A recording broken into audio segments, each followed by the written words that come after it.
Good evening. I want to welcome you all to this evening's debate. In the words of Dr. Bart Ehrman, Jesus is the most important historical figure in the history of the West. The primary sources we have for Jesus are the four Gospels found in the New Testament, and many people today think these documents are historically reliable. Many don't. But I think we should keep in mind what the French writer Joseph Joubert once said: "It is better to debate a question without settling it than to settle a question without debating it."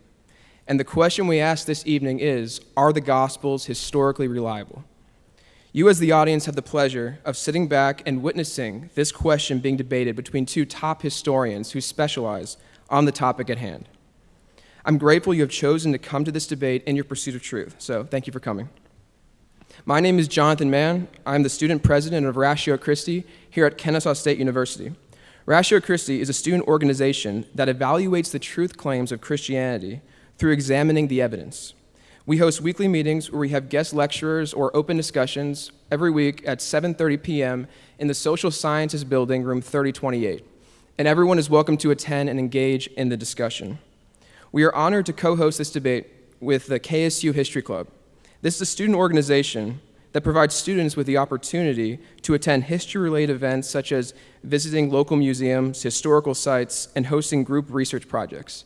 This group also connects students with professors from the history department and aids students in building their resumes for graduate school.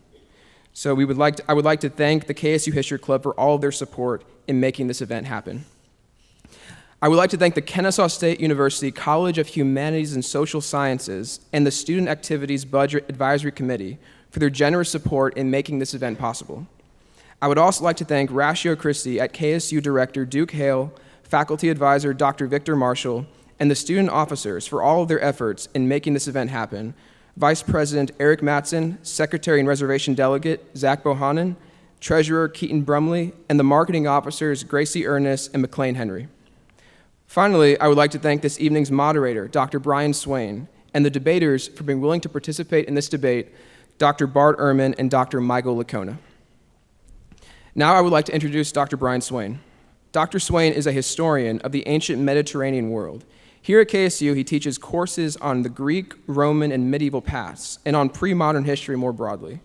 Dr. Swain received his doctoral training in Greek and Roman history at The Ohio State University, and he is a specialist in late antiquity, 300 to 700 AD. And I have had the pleasure of having him as my professor for a number of classes here, and I could personally attest that he is one of the best that KSU has to offer. Please welcome Dr. Brian Swain.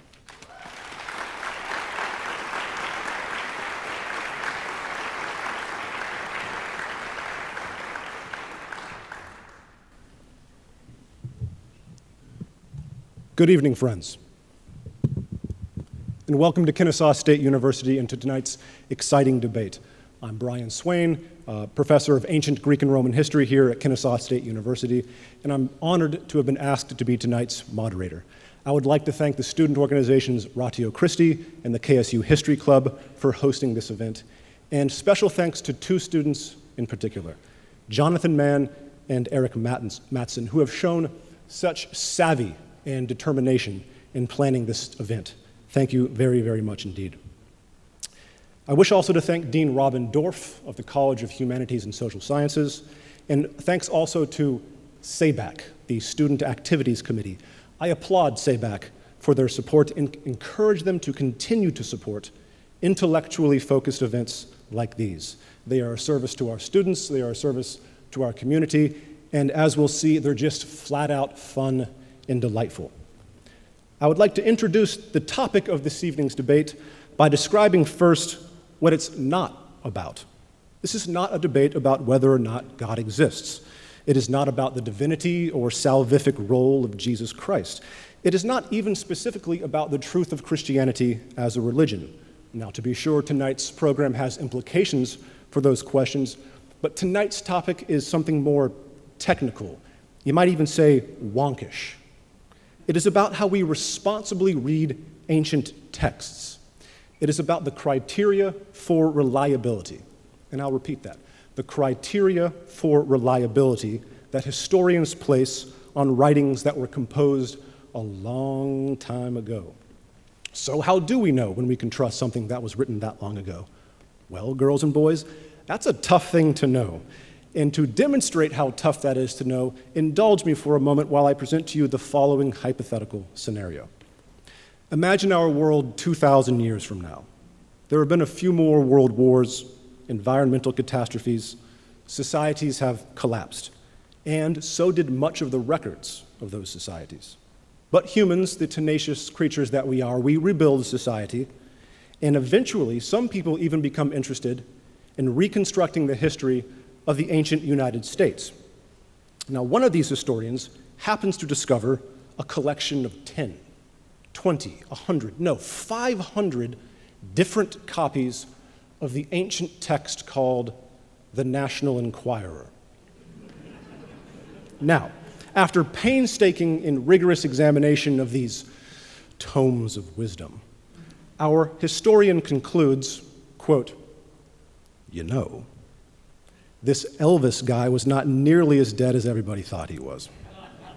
Now, you can sympathize with the historian's predicament. Records are few and fragmented. You don't have much to go on, and suddenly you find a whole bunch of ancient texts that all pretty much say the same thing. Is that enough to trust? Alternatively, let's take the same future scenario and another historian of ancient America who also discovers some old newspapers. Except these old newspapers say that in the early 21st century, Americans elected as their president a reality TV star with zero political experience. Now you can see why our historian might find this claim to be dubious, and not because he dislikes reality TV, but because a reality TV star as president does not fit the pattern set by the other 44 presidents. So he concludes that perhaps this is just a tabloid. But anyway, all bad jokes aside, my point still stands. It's really, really hard to reconstruct ancient history from ancient records. Luckily, however, we have two esteemed experts with us here tonight to guide us. Therefore, it is my great pleasure to introduce Dr. Michael Licona. Dr. Michael Licona is Associate Professor of Theology at Houston Baptist University. He is a New Testament scholar, Christian apologist, and director of the ministry Risen Jesus. He's the author of several books, including The Resurrection of Jesus and Why There Are Differences in the Gospels. His scholarly work is noteworthy for taking historical rather than theological approaches to the questions of the resurrection and the differences among the Gospels. And if you would like to read Dr. Licona's work, there will be book sales and book signings after our program. Dr. Licona, thank you for being here.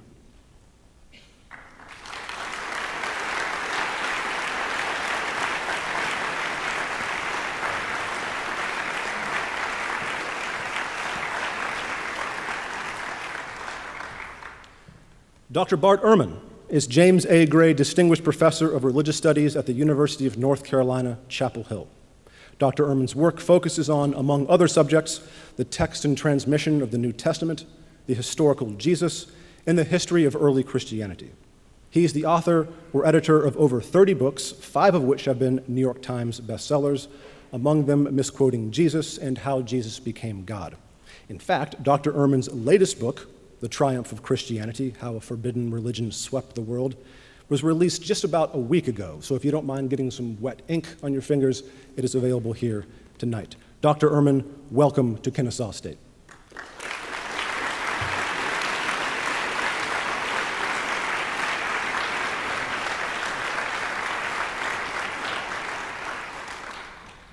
Two quick things and on to the big guys. We encourage everybody here to have a blast tonight. Have fun, laugh, applaud. But we would ask you to hold your applause until after each individual speech. In other words, please don't applaud and hoot and holler during the speeches. And finally, if I can find mine, the cause of all of our joys and all of our woes, turn them off now, please. So at this time, I would like to invite Dr. Licona to deliver his 20-minute opening statement. Dr. Licona.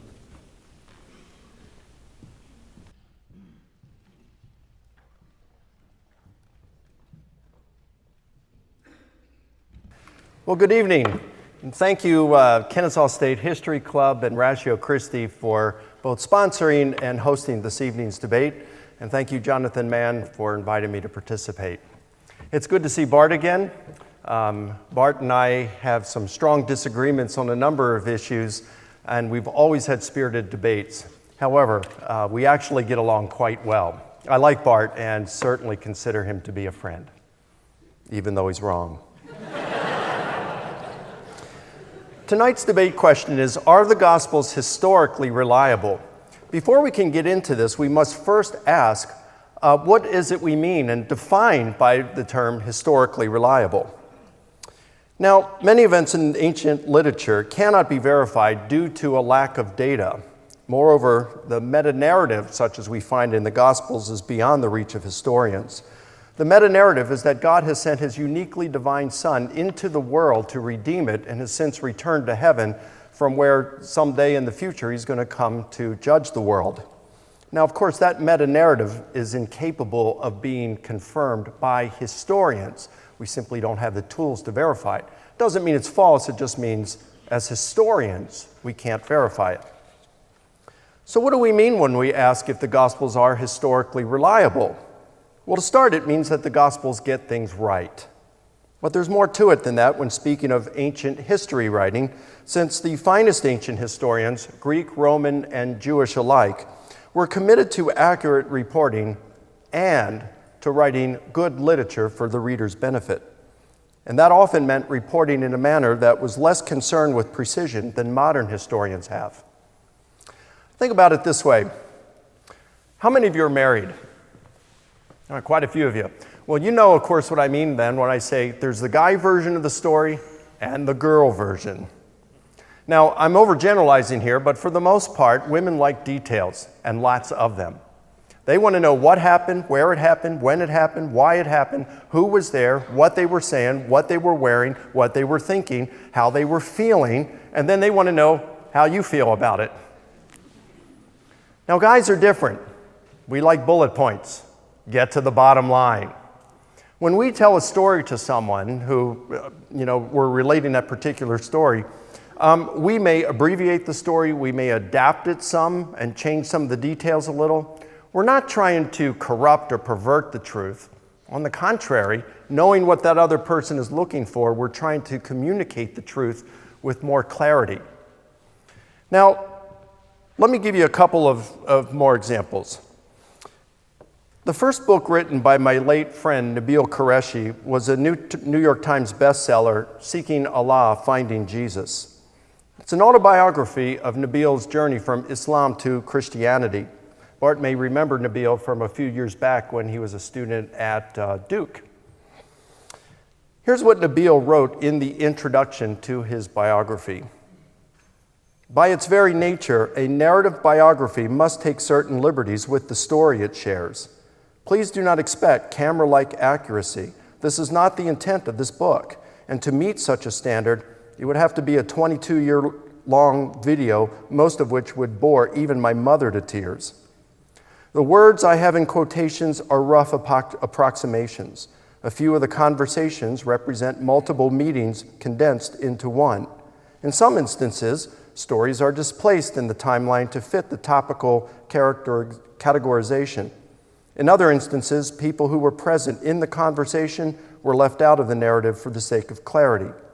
All of these devices are normal for narrative biographies. Please read accordingly. Now, that's biography written in modern times by a meticulous academic. Now let's go to antiquity. A man named Sallust commanded one of Caesar's legions and would become one of Rome's finest historians. Tacitus referred to Sallust as, quote, that most admirable Roman historian. The famous rhetorician Quintilian said Sallust was a greater historian than Livy, and that, quote, one needs to be well advanced in one's studies in order to appreciate him properly. So it's noteworthy that Sallust occasionally displaced statements and speeches from their original context and transplanted them in a different one in order to highlight the true intensity and even the true nature of those events. The finest ancient historians commonly used that technique called displacement and others.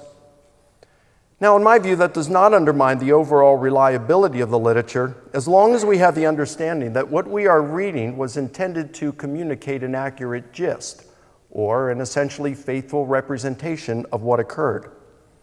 Ancient historical literature rarely ever intended to describe events with the precision of a legal transcript. In other words, it's often the guy version of the story with a lot more class. So here's the bottom line. Historians can speak of historical reliability in terms of specific stories, and even in the broader sense of the entire biography. And it's this broader sense in which I'm interested this evening. So in what follows, I'll offer 6 criteria of reliability that provide confidence in the historical reliability of the Gospels in a general or broad sense. The first criterion is the author intended to write an accurate account. The majority of New Testament scholars now hold that the Gospels share much in common with the genre of ancient biography. From the Renaissance period to the present, much of our understanding of the ancient world derives from the biographies written by Plutarch. Now, of course, that's the real Plutarch and not the Plutarch in the Hunger Games. Ronald Meller of UCLA refers to Plutarch as, quote, the greatest of all ancient biographers. Plutarch told his readers that the biographies he was writing of people who had lived 800 to 1,000 years before his own time are not historically reliable because he had lacked good sources on which to rely. So he had to employ a lot of guesswork. Plutarch contrasts these biographies with those he had written of people who had lived within only 150 years of his own time. He says those biographies relied on better sources and could be trusted. Now, the Gospels were written within only 35 to 65 years of Jesus, and perhaps even earlier. When they were written, eyewitnesses of Jesus and those who had known them were still alive. So there was no need for the Gospel authors to employ the large scale of conjecturing present in Plutarch's biographies of much earlier times. Furthermore, the Gospels do not hesitate to report embarrassing details, such as Jesus' brothers didn't believe in him during his ministry and that he wasn't aware of the time when he would return to judge the world and others. Now, although their embarrassing nature is not so evident to modern readers, they would have been to the early Christians. Yet the Gospel authors chose not to omit them, suggesting their intent was to present accurate accounts of Jesus. The second criterion is the author used good judgment in his choice of sources.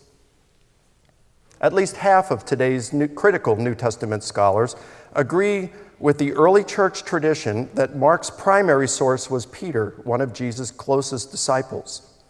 A majority of critical scholars agree that the primary sources for the Gospel of Luke and its sequel, the book of Acts, included Mark's Gospel, people more directly acquainted with Jesus, an early source scholars call Q, short for the German word Quelle, meaning source, and Paul, with whom many believe he had traveled. A majority of critical scholars also agree that John's Gospel was written either by an eyewitness or that an eyewitness was the author's primary source for much of the information in that Gospel. So contrary to what the old form critics claimed, the Gospels are not a compilation of stories known by the Gospel authors only after those stories had been passed around carelessly, word of mouth, by a vast number of unknown individuals over the course of 4 decades or even longer. For at minimum, the Gospels of Mark, Luke, and John are based on excellent sources who were either eyewitnesses or those not far removed from them. The third criterion is the author used good judgment in his use of those sources. Classicists believe Plutarch used only Dionysius of Halicarnassus as the source for his biography of the Roman general Coriolanus. So by comparing Plutarch's version with that of Coriolanus, we can decrypt what Plutarch did with his source when writing his biography of Coriolanus. We can do something similar with some of the Gospels. A near consensus of New Testament scholars hold that Mark was the first Gospel to have been written, and that Matthew and Luke used Mark as their primary source. So by carefully comparing how Matthew and Luke used Mark, we can decrypt what they did and were willing to do with their source. Sometimes they use Mark verbatim, sometimes they paraphrase him, sometimes they adapt him. But when one also considers other historians and biographers who wrote around the same time as the Gospels and compares how they used their sources, one is struck far more by the similarities between the Gospels than by their differences. For when Matthew and Luke use Mark as their source, they stay far more closely to their source than most other historians and biographers do with their sources. The fourth criterion is the author and his sources were capable of reporting accurately. A few years ago, my wife Debbie and I viewed the series Vietnam in HD.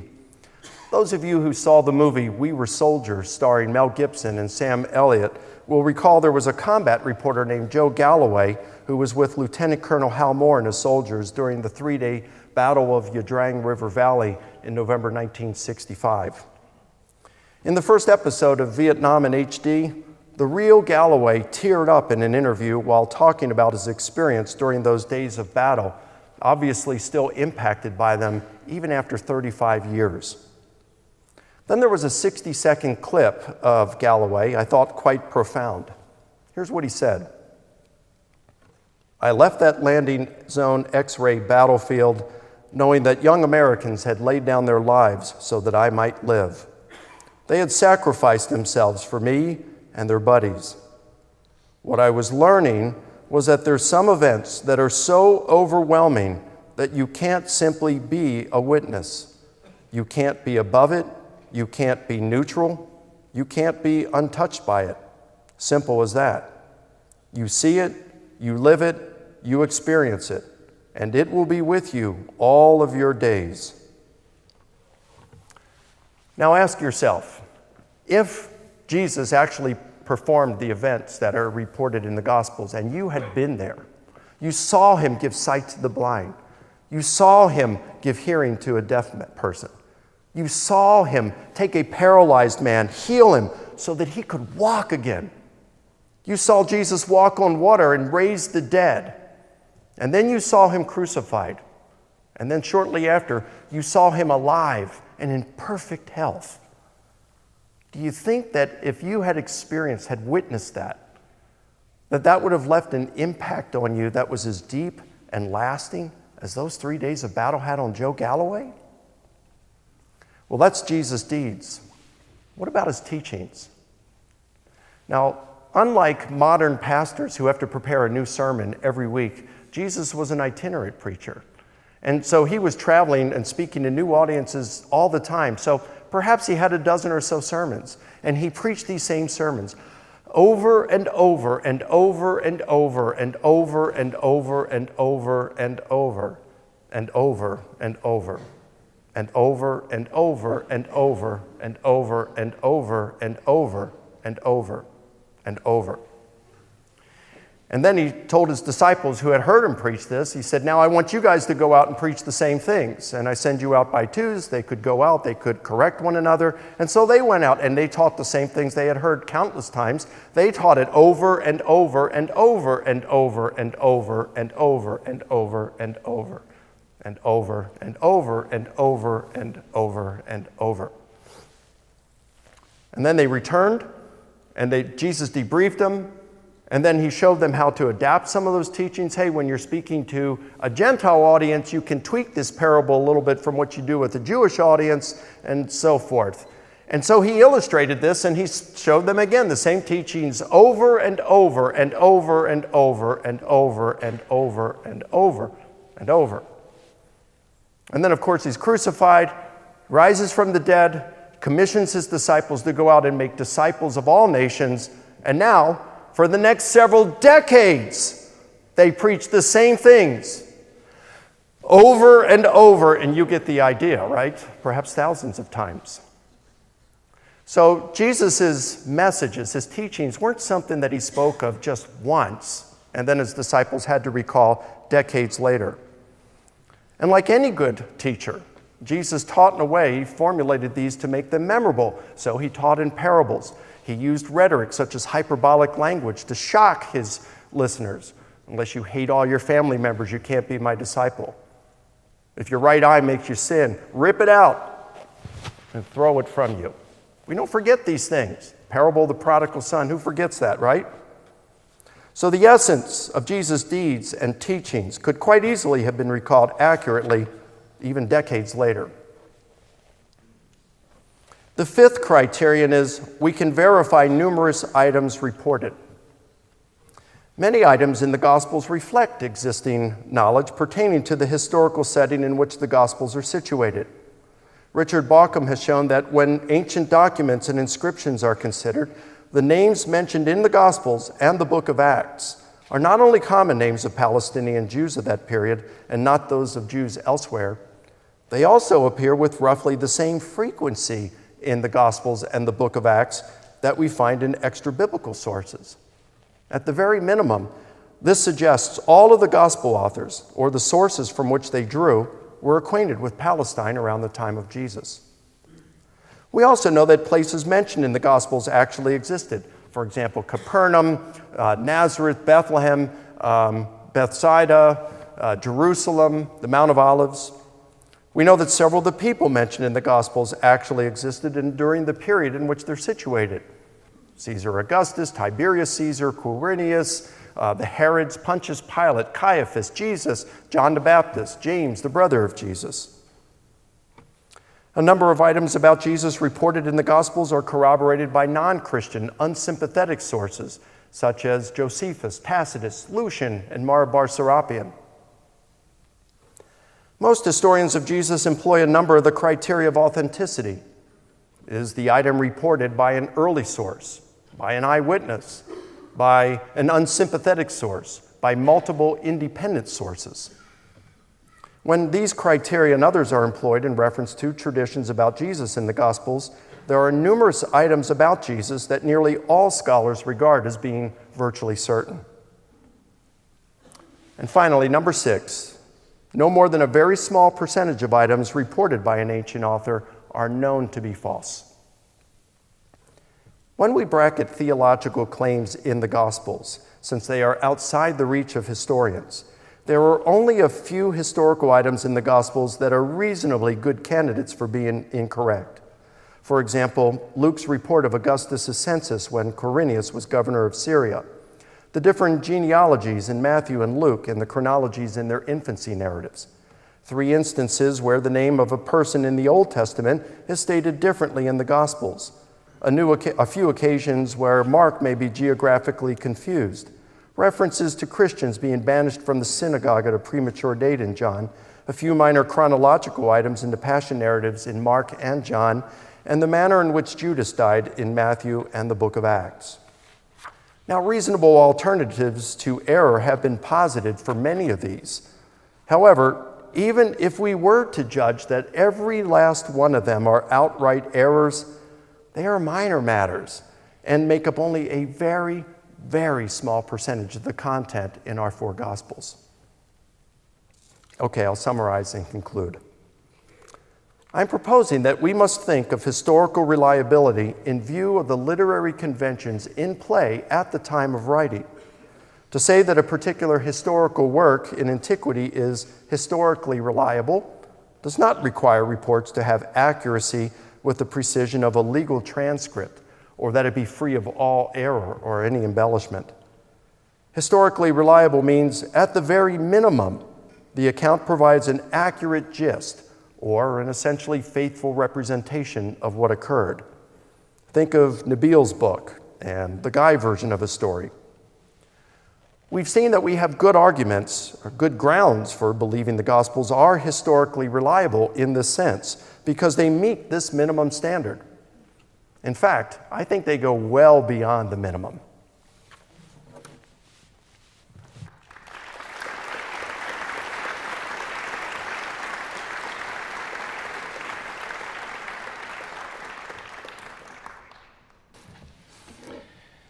Well, I'd like to thank the organizers of this event, Brian, Jonathan, and others. I'd like to thank all of you for coming out. I'd like to thank Mike. We've debated, 3 times? 4 times? No, we include podcasts and stuff. Yeah, okay, include podcasts. It's like been a multitude. So my favorite debate with Mike was, I think it was our second one. He had laryngitis. He literally couldn't speak. I destroyed him. He couldn't answer a single one of my arguments. All right, how many of you are students here? Good, okay. How many of you here consider yourselves to be Bible-believing Christians? Wow, okay, how many of you are here to see me get creamed? Yeah, okay. Right. I saw Mike raise his hand just then.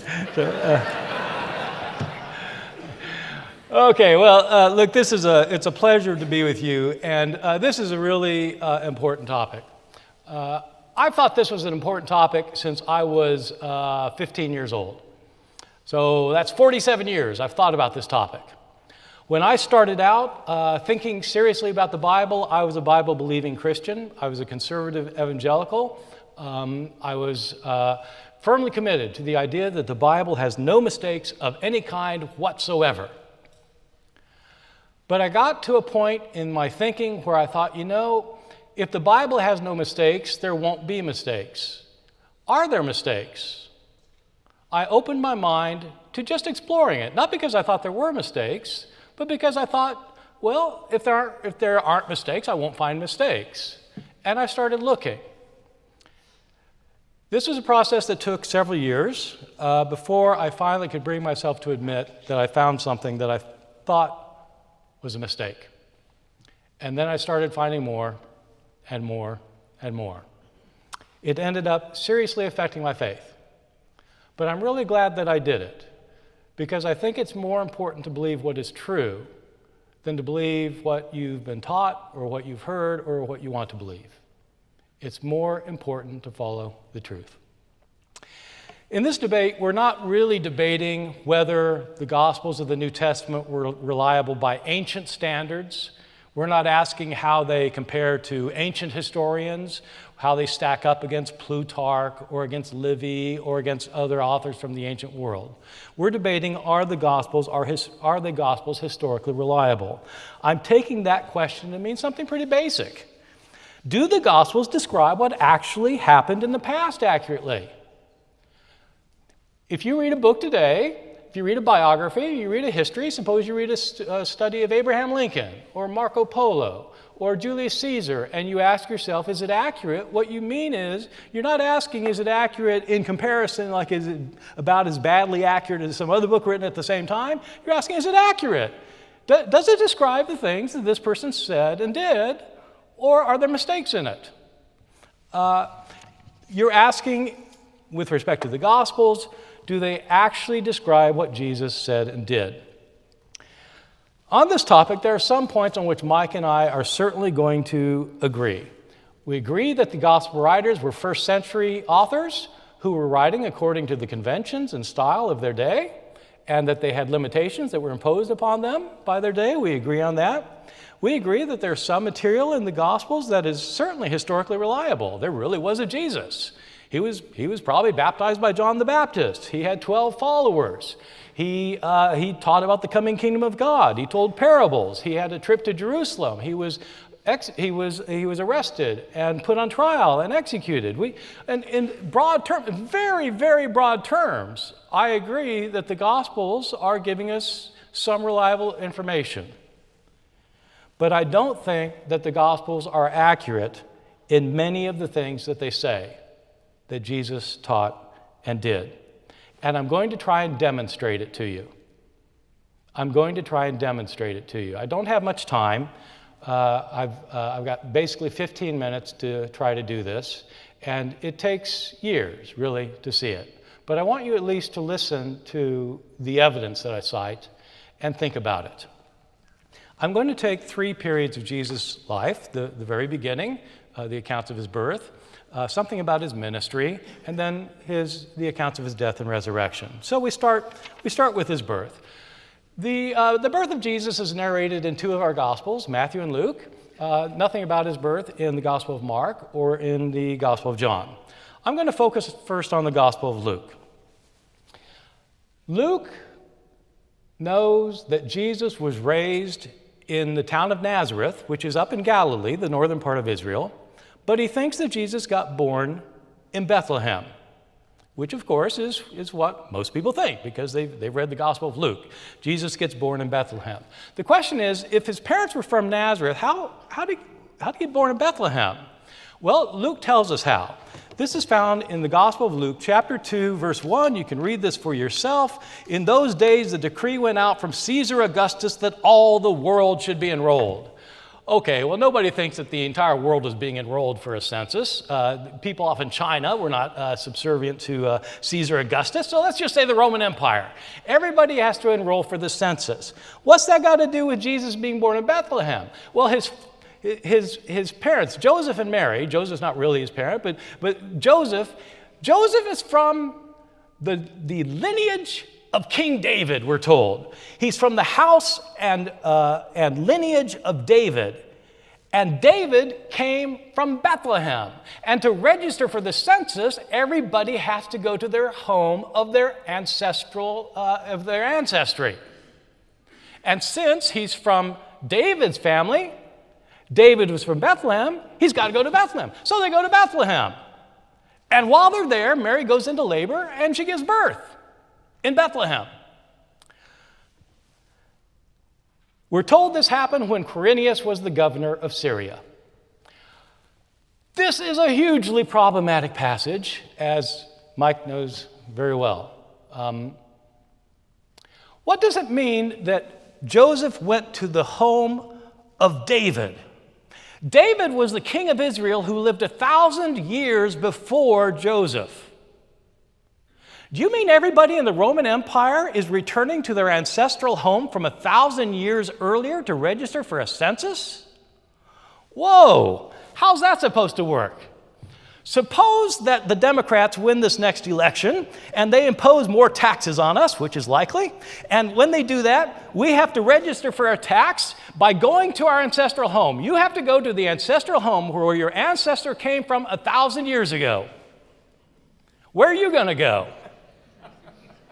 And the entire country does this, and it's not mentioned in the newspapers. There is no reference to this census in any ancient source, period, apart from Luke and Christian authors who've read Luke. Why no reference to it, even though the reign of Caesar Augustus is well documented? Because it didn't happen. There was no census of the entire world where everybody had to register at their ancestral home. It didn't happen. Well, why does Luke say it happened? For a very simple reason. He knew that Jesus came from Nazareth, but he had to have him born in Bethlehem because that's where David was born. The Savior has to come. The Savior is the son of David, has to come from Bethlehem. The census didn't happen. Moreover, Luke says it happened when Quirinius was the governor of Syria. Mike himself just told us, I'm not sure if you caught this part, Quirinius was the governor of Syria starting in the year 6 of the Common Era. King Herod died in the year 4 BCE. If Jesus was born under the reign of King Herod, he could not have been, the census could not have happened under Quirinius. There's a 10-year gap. Luke goes on to describe what happens after Jesus' birth. Mary goes into labor, she gives birth. We're told that Jesus was circumcised 8 days later, and then it came time for her purification, according to the law of Moses. This is a reference to a passage in Leviticus chapter 12.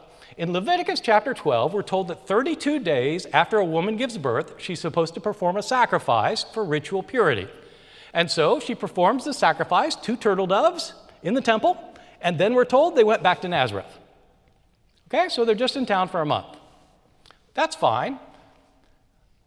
But what do you do about what is said in the Gospel of Matthew about Jesus' birth? In Matthew, what happens is Jesus is born in Bethlehem. These wise men come to worship him.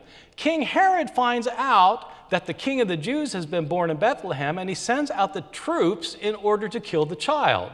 The troops kill every boy 2 years and under. Joseph learns in a dream that the slaughter is coming, and he's told to go to Egypt. He and Mary and Jesus go, they flee to Egypt.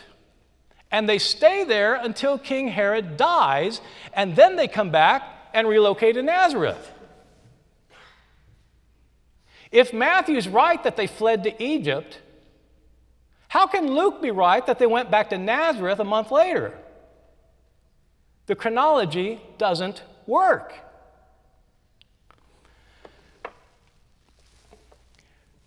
That's the birth of Jesus. We could say a lot more about the birth of Jesus, but I want to move on to his ministry. So, the ministry of Jesus. Of course, most of the Gospels deal with the ministry of Jesus. Mark begins with the ministry of Jesus, begins with Jesus' baptism. Matthew and Luke, most of them about the ministry. The Gospel of John, most of them about the ministry. There are a lot of things we could talk about the ministry. I just want to talk about one aspect, and it happens to be something that Mike brought up, the words of Jesus. Do we know what Jesus actually said? The most famous part of Jesus' teaching is the Sermon on the Mount, Matthew chapters 5, 6, and 7. It is 3 chapters of Jesus talking. 3 chapters. Matthew's gospel was probably written in the 80s of the Common Era. That is, it sounds like that's the dating that Mike is going with when he said the Gospels were written between 40 and 65 years later. So probably 50, 55 years later is when Matthew's written. Matthew's writing a sermon that Jesus gave on this mount. He's writing this account 50 years after the sermon was given. How well can you remember Barack Obama's last State of the Union address from 2 years ago? Could you write it down? 2 years ago? What if you waited 50 years? Could you write word for word what Barack Obama said in his speech? You were probably paying attention. I was paying attention, and I don't even know what he was talking about. The Gospel of John has a speech of Jesus that begins in chapter 13. He's giving it to his disciples, his last evening with them. Chapter 13, the speech goes into chapter 14, all of 14, goes through into all of chapter 15, and then all of chapter 16. And in chapter 17, he leaps into a prayer that goes all of chapter 17. It's 5 chapters, written 65 years later. What is the likelihood that we know what Jesus said on this occasion? Now, Mike has just told us that the way the gospel writers knew what was said is because Jesus said these things over and over and over and over. I'm not going to say how many overs that is because I don't have enough time, but that over and over again. You will notice that he never pointed out whether that is ever said in the New Testament. Where in the New Testament does it ever say that Jesus gave the same sermon over and over and over and over and over and over again? It doesn't say anywhere. Where does he give the same speech over and over again in the New Testament? He never gives the same speech more than once in the New Testament. So why does Mike think that he did? Because Mike thinks he did. That's just like, well, that makes sense. So that must have been how it happened. But what's the evidence? Historians prefer evidence, and I don't know of any. There's certainly no evidence that he gave the Sermon on the Mount over and over and over and over again. It's given as a one-time speech. And he certainly didn't give his farewell discourse to his disciples over and over again. It was the last thing he said to them the night he was arrested and then sent to jail. Let me move to the end of Jesus' life, his death and resurrection. It is interesting that both the Gospel of Mark and the Gospel of John tell you exactly the day on which Jesus died. It was sometime around the Passover feast when Jews would celebrate the Passover, the Exodus from Egypt, by having a lamb slaughtered in the temple on the day of preparation for the Passover. You prepare the Passover meal, which involves eating lamb that night. The lambs get slaughtered on the day of preparation, and that night is when the next day begins in Jewish reckoning. The night's the next day. When it gets dark, that's when the day begins in Jewish reckoning. So in all the Gospels, Jesus dies sometime around there somewhere. In John's Gospel, John is clear. Jesus dies on the day that they are preparing to eat the Passover, the day before the Passover meal is eaten. Mark's Gospel is also explicit. Jesus dies the day after the Passover meal is eaten. You don't need to take my word for it. Look it up. Mark chapter 14, verse 12, and then Mark chapter 15, verse 25. It's the day after the meal was eaten. John chapter 19, verse 14, it was the day before the meal was eaten. They're explicit, both of them. But how can it be both? Now you might say, look, it doesn't matter. It doesn't matter. I mean, he died sometime around there, fine. Okay, but it actually matters to John and it matters to Mark. It matters to John because John is our only gospel that says that Jesus is the Lamb of God who takes away the sins of the world. John is the only gospel that says that, and he has Jesus killed exactly when the lambs are being killed to show that he's the Lamb of God. It matters to him when Jesus died. And it matters for Mark that Jesus died the next day. Because for Mark, when Jesus gives his Last Supper, it's a Passover meal.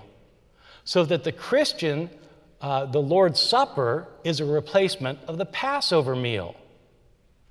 It's important to both of them when Jesus died, but he dies on different days. They can't both be right. If you're asking, are the Gospels accurate? Well, one or both of them had to get it wrong because Jesus didn't get crucified 2 different times. He got crucified once. There are a number of implausible things that you find in the gospel accounts of Jesus' death. The most famous one is in the Gospel of Matthew. It's when Jesus is being crucified. We're told in Matthew chapter 27, verses 51 and following, that when Jesus was crucified, the curtain in the temple was torn in two. The earth shook, so there's this earthquake. The rocks were split. I've never known what that means, but the rocks were split. The tombs were opened, and many bodies of the saints who had fallen asleep were raised. And coming out of the tombs after his resurrection, they went into the holy city and appeared to many. These are the zombies of Matthew, the walking dead. Really? I think Mike's going to agree with me on this one. This did not happen. Are the Gospels accurate? Matthew says it happened. I don't think it happened. There are other problems with the Passion narratives. Let me just give you one more in my conclusion, having to do with the resurrection narratives. Here's an exercise for you. You don't need to trust Mike when he says, that you can trust the Gospels. You can just read them yourself. And I'll tell you how to read them to see if they're accurate. Read one account of the resurrection, read Matthew's account, then list everything that happens. Read Mark and list everything, then Luke, list everything, John, list everything that happens, and compare your lists. Do it yourself. Think for yourself and figure it out. Are they accurate or not? Not if they contradict each other. In Matthew's account, when Jesus is raised from the dead, the women go to the tomb and they're told to go tell the disciples that Jesus will meet them in Galilee. They are to tell the disciples to go to Galilee and meet Jesus there. The women go tell the disciples, and the disciples go to Galilee and they meet Jesus there.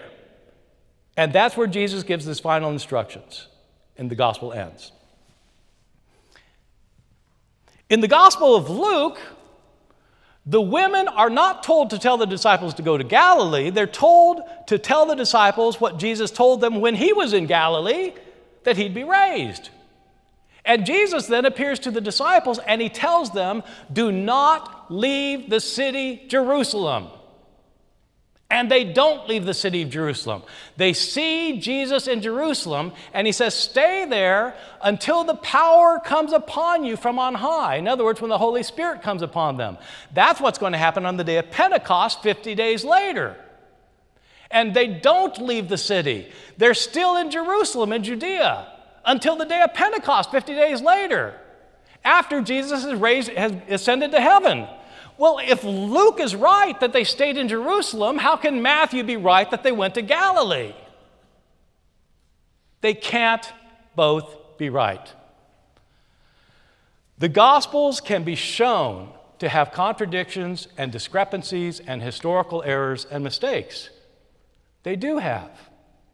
I'm not arguing that they are religiously insignificant, or that they shouldn't be read for theological reasons, or that they should not be your books of faith. I'm arguing that they're not historically accurate. Thank you.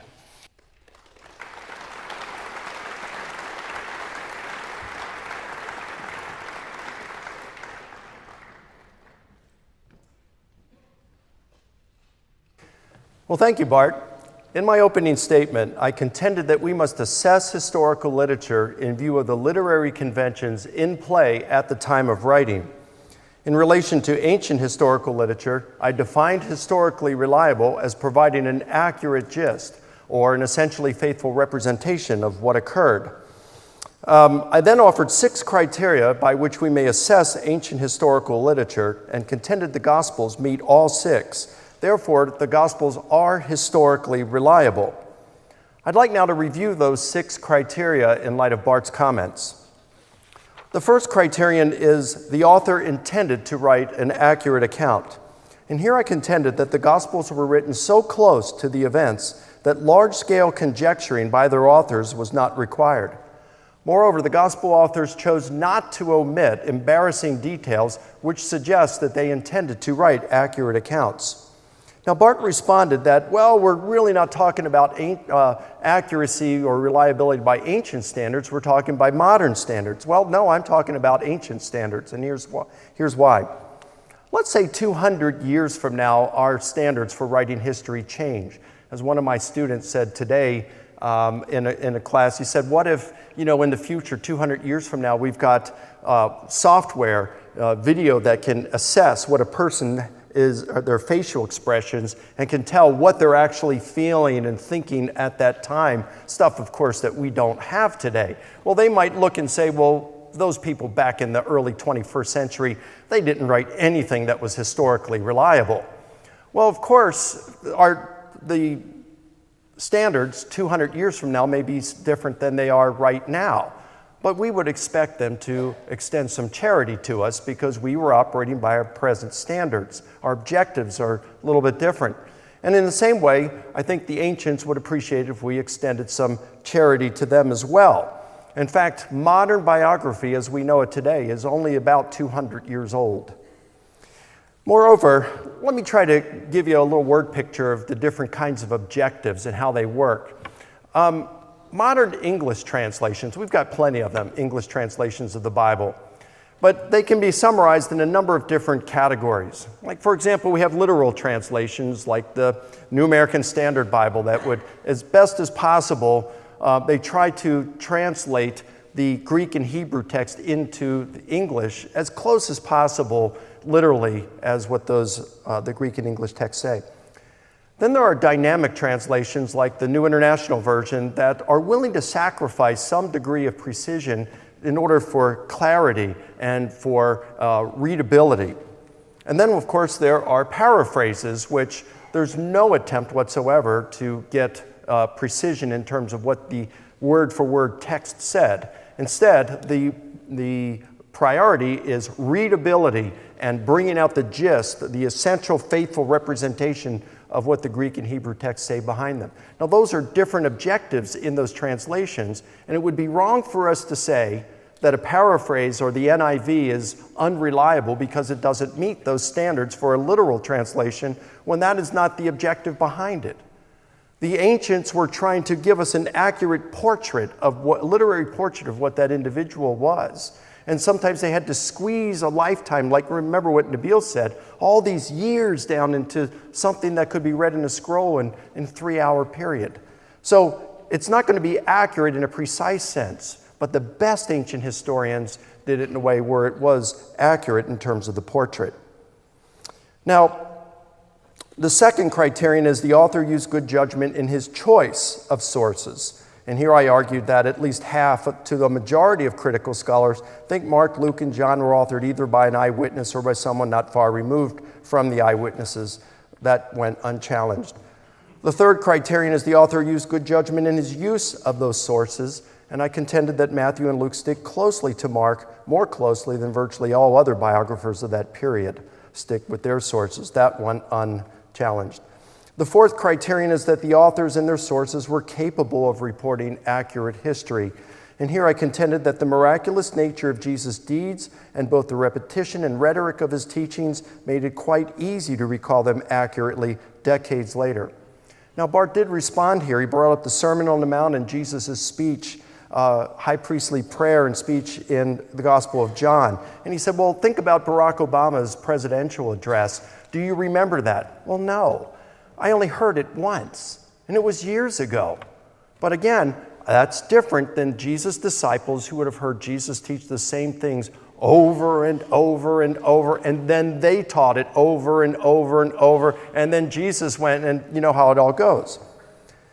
Well, Bart says, where does it say that Jesus said this over and over and over? Well, I agree, the Gospels don't say that, but I do think it's a fair inference. That would be the standard practice back then of what a teacher did with his disciples. Moreover, how often do the disciples or the Gospels mention Jesus eating? I think we can assume that he ate a whole lot more frequently than the Gospels mention. So the standard practice would have been for him to teach these same things over and over rather than come up with a new sermon for every village, town, and city. And I think because that would have been the standard practice, the burden of proof rests on Bart if he wants to argue otherwise. Now, in terms of the Sermon on the Mount, there's no question this is not a transcript of Jesus' teachings of what he said on that particular occasion. I don't know of any New Testament scholars, even evangelical New Testament scholars, who would say that Matthew is a transcript of everything Jesus said on that occasion. But they would agree, I think, to the last one of them, that what Matthew has done is he has taken a core of some teachings that Jesus gave on that occasion, probably some of what we see in the Gospel of Luke, and then he has called a bunch of teachings that Jesus made over his ministry, and he's artistically combined them together in the Sermon on the Mount that we find in the Gospel of Matthew. The same thing would happen with the Gospel of John, that a lot of Jesus' teachings would have been put in that, and that wouldn't have been necessarily everything that he would have said on that occasion. This would have been standard practice for writing ancient biography and history because they didn't have camcorders, they didn't have audio recorders. Shorthand was in its infancy stages of development. This is the kind of way that history was reported. It is not to say that Matthew and John were inventing these teachings of Jesus. By no means. These would have been things that Jesus would have taught, but not necessarily all of them on that particular occasion. Number 5, we can verify numerous elements reported by the ancient author. Here I contended that many items in the Gospels can be verified, such as names, places, people, and many of Jesus' teachings and deeds, and this went uncontested. Finally, number 6, no more than a very small percentage of items reported by the ancient author are false, or known to be false. Here I listed more than a dozen items that are reasonably good candidates for being errors, yet I said that all of them are in minor details and don't undermine the overall reliability of the accounts. And I don't think that what Bart said challenged that. All he did was add some more to the list, or even just expounded on some of the ones that I gave. For example, the infancy narratives. He says that the sensitive is not mentioned anywhere else. Well, guess what? Claudius's expulsion of the Jews from Rome, which is mentioned in the book of Acts. The only other place it's mentioned is in Suetonius's life of Claudius Caesar in chapter 26. If it had not been for 2 sentences in Suetonius, that would have been Luke would have been the only person mentioning it. And so just because it's singly attested doesn't mean that it didn't happen.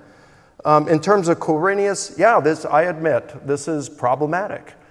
It is one of those items in the Gospels that are potential errors. However, numerous alternatives to error have been proposed, and the matter is far from settled. Bart mentioned the death of Jesus, that John changes the day. I agree with him on this. I think John does change the day and the time of Jesus' crucifixion. He places it the day of the Passover meal, whereas the synoptics have it the day after the Passover meal. And John does this for theological reasons to highlight that Jesus is the Lamb of God, something which Paul had already mentioned in his letters decades earlier. So it's not like he's inventing the theology. Nobody, not even Bart, is going to dispute that Jesus was crucified by Pontius Pilate and died as a result. It's just a matter of how John has done these things. And guess what? It's no different than what other of the most well-respected Roman historians did. For example, Tacitus moves the suicide of Piso months back in order to add to the drama of it.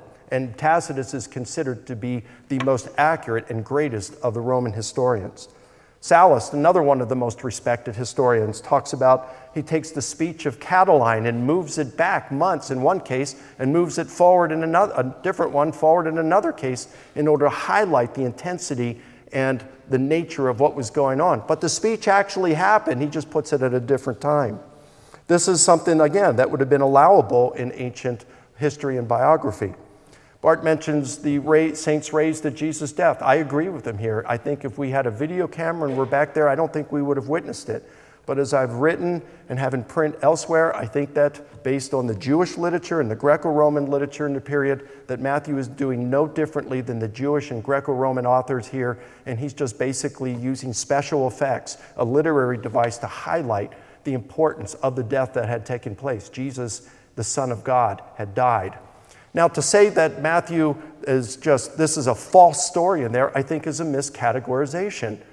It'd be like 200 years from now if a historian says, hey, I read that about 9/11 and some of the eyewitnesses said 9/11 was an earth-shaking event. Well, I looked through all the seismographs and I didn't notice any kind of earthquakes happening that day, so it must be historically unreliable. We'd say, no, you're missing the whole point. It's a linguistic idiom that was part of that culture. I think that's exactly what Matthew is doing here.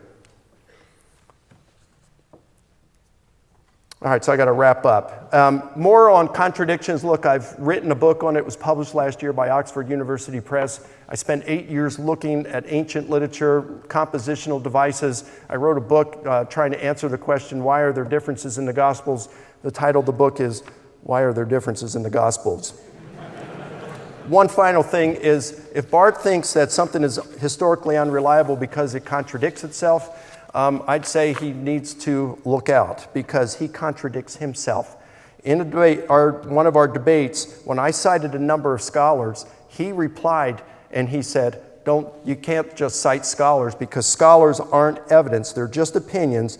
And then he goes on, and on another occasion, he cites scholars in support of his view to say that I'm wrong on some things. So, which one is it? Well, it depends which Bart you're listening to. So, if you're going to contradict yourself, I guess at that point, then you just discredited yourself. So Bart's challenges, I think, to the reliability of the Gospels fail, and we've already seen that there are good reasons to believe the Gospels are historically reliable.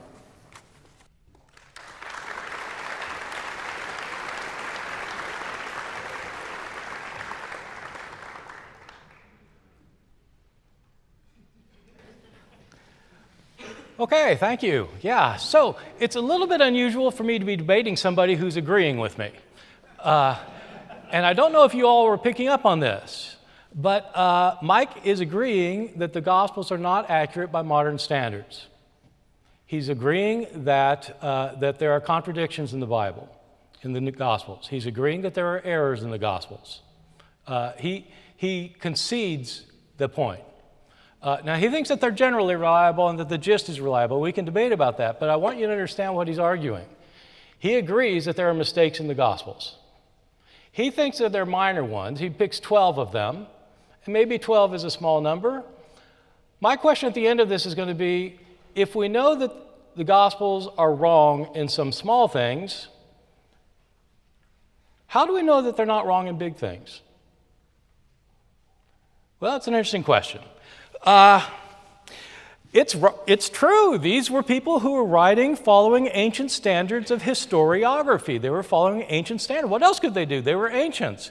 But most of us, when we want to know, are the Gospels reliable, we're not asking the question that academic pinheads like Mike and I are interested in.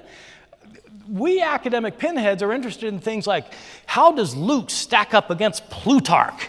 You know, I mean, how many of you have stayed up at night wondering how Plutarch stacks up against Luke? I mean, it's not something we worry about. If you want to know if the Gospels are reliable, look, you read the Bible, you want to know, did it happen this way? Did Jesus say this? Did he do this? Or not? I mean, for me, it's interesting. It's what I do for a living to figure out how close it is to Plutarch. But it's not really the question we're debating here. We want to know whether the Gospels record what Jesus said and did accurately. Suppose you find an ancient map, and you want to know, is this map accurate? Well, you wouldn't ask, well, you know, did it follow ancient methods of following maps so that its mistakes can be explained? And so, well, by ancient standards, it's not bad. If you ask, is this map accurate? You're asking, if I want to go from point A to point B, will this map tell me how to do it or not? You want to know if it is accurate. Not whether the person was limited in his abilities to write a map, but whether it's accurate or not. We're asking, are the Gospels accurate or not? I continue to be a little bit surprised that Mike doesn't look at the actual evidence of the Gospels. He said that, you know, well, I didn't refute his six points. I mean, one reason I didn't refute his 6 points is because I didn't know what his 6 points were going to be, and I was giving my own speech. The reason I didn't actually refute his points is because they strike me as being kind of general statements that don't have any, he didn't cite any evidence for them. Did the Gospels intend to write accurately or not? Did they use good sources? Did they use good judgment? Well, he says yes. Okay, but I mean, what am I going to argue? I mean, what I want to talk about is the evidence. And I would like you to consider actually looking at the evidence yourself to decide where does the evidence take you. Let me point out some more evidence. Here's an interesting exercise for you to do sometime. There are 2 genealogies of Jesus in the New Testament. Genealogies that trace his bloodline. They're both interesting. One's in Matthew and one's in Luke. Matthew's is in chapter 1, Luke's is in chapter 3. They've got some major differences between them. Matthew's genealogy traces his line back to Abraham, the father of the Jews. Luke's genealogy traces him back to Adam. That's a genealogy. I've got an aunt who's a genealogist who traced my family line back to the Mayflower. The Mayflower, Adam and Eve, that's a genealogy. You get these 2 genealogies. Look at them yourself and ask, who is Joseph's father? Who's Joseph's grandfather? Who's his great-grandfather? Who's his great-great-grandfather? They are different genealogies, and they are both explicitly genealogies of Joseph. Now, it might seem a little bit weird that they're giving genealogies of Joseph in the first place, because Jesus is not related to Joseph. But they give the genealogies of Joseph, and they're different genealogies. How could that be? Well, because they both can't be right. Or take another thing, at the end of Jesus' life, Peter's denials of Jesus. Peter denies Jesus 3 times. Does he deny him 3 times before the cock crows at all, or before the cock crows twice? And if you look at the denials, he denies him to different people in different Gospels. The way some fundamentalists reconcile this is by saying that Peter denied Jesus 3 times before the cock crowed, and 3 times before it crowed twice, so that Peter denied Jesus 6 times. Well, that's clever, and it's precisely what none of the Gospels say. Now, Mike doesn't do that. I mean, he agrees. This is a contradiction. But here we go, another contradiction. We could go all night talking about the contradictions, and Mike's going to agree with most of the things I say, and then he's going to come out and say, and the Gospels are historically reliable. And I don't quite understand that. If there are mistakes, there are mistakes. If there are stories of zombies that didn't happen, then it didn't happen. How is it accurate if it didn't happen? Right, my point 4. Mike had one very interesting point that I wanted to talk about for a second, because it was the first time that he actually got to evidence from the Gospels in his point 5. I don't know if you're all taking notes. It doesn't look like you are, but his point 5 was that you can verify names in the Gospels and places in the Gospels. The Gospels mention places that actually exist. Therefore, they're reliable. They name people. They give names like the name James and the name John. And, these are names that like occur at the time, so they're accurate. And, I just don't see how that makes the Gospels accurate. So I teach in Chapel Hill. Suppose in 2,000 years, there's a story floating around that on February 21st in 2018, Professor Ehrman was going from his office in Carolina Hall to his classroom in Murphy Hall, where he was teaching a class on the historical Jesus.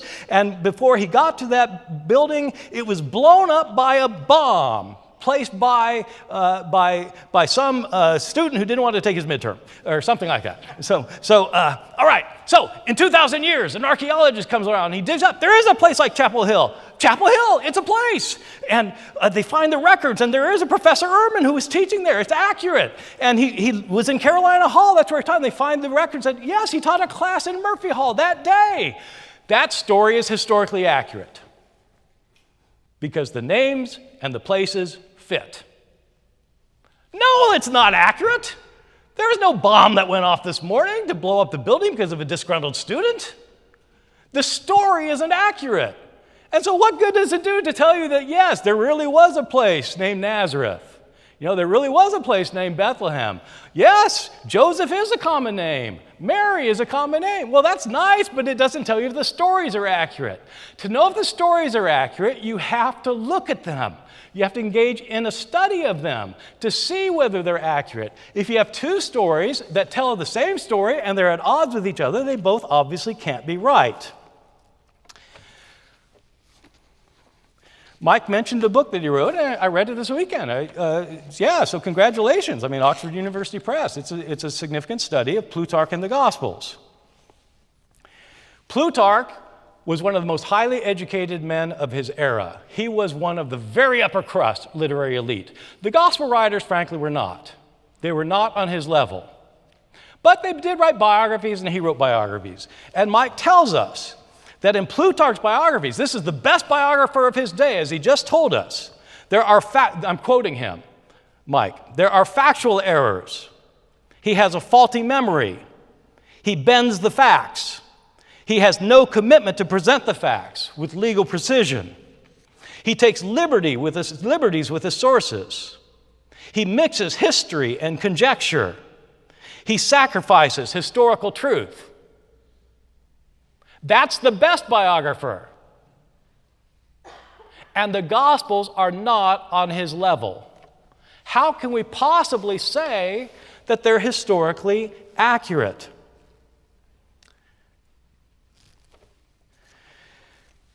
Here's the big deal. It is really, if you just look at the Gospels carefully, if you just read them carefully, by reading the story in one Gospel with the story of another Gospel and comparing them, you can see that there are these differences. They can't all be accurate, especially in those small things. But what about the big things? Here's a big thing. In the Gospel of John, Jesus makes claims for himself as a divine being. Jesus goes around in Galilee and in Jerusalem claiming to be divine.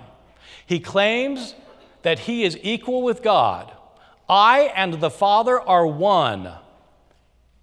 Before Abraham was, I am. I am is the name that God gave himself when talking to Moses in Exodus chapter 3. Jesus says before Abraham was, Abraham lived 1,800 years earlier. And Jesus says, before Abraham was, I am. The Jewish opponents know exactly what he's saying. They pick up stones to stone him to death. If you have seen me, you have seen the Father. Whoa. That's in the Gospel of John. Jesus repeatedly makes divine claims for himself. And here's a striking factoid. He never does so in Matthew, Mark, or Luke. How can that be? As Mike pointed out, Matthew, Mark, and Luke are based on earlier sources. We know some of these sources. Mark, Q, M, L. In none of these sources does Jesus make these claims for himself. Only in the last gospel, written 65 years after Jesus' death, does anybody have Jesus declare himself as God. How could Jesus himself have actually called himself God, gone around in his ministry calling himself God in Galilee and in Jerusalem, spent his ministry talking about himself as a divine being? How could that have happened? And our earliest sources don't talk about it. This wasn't important enough even to mention? It would be the most important thing you could possibly say about Jesus. He called himself God. But he does it only in our last gospel. You see why it's important whether these gospels are accurate. Did Jesus call himself God or not? Thank you very much.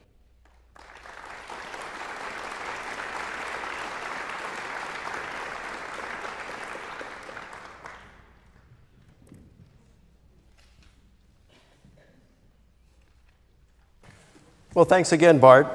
Just to remind what I'm contending this evening, I'm contending that we must assess historical literature in view of the literary conventions in play at the time of writing.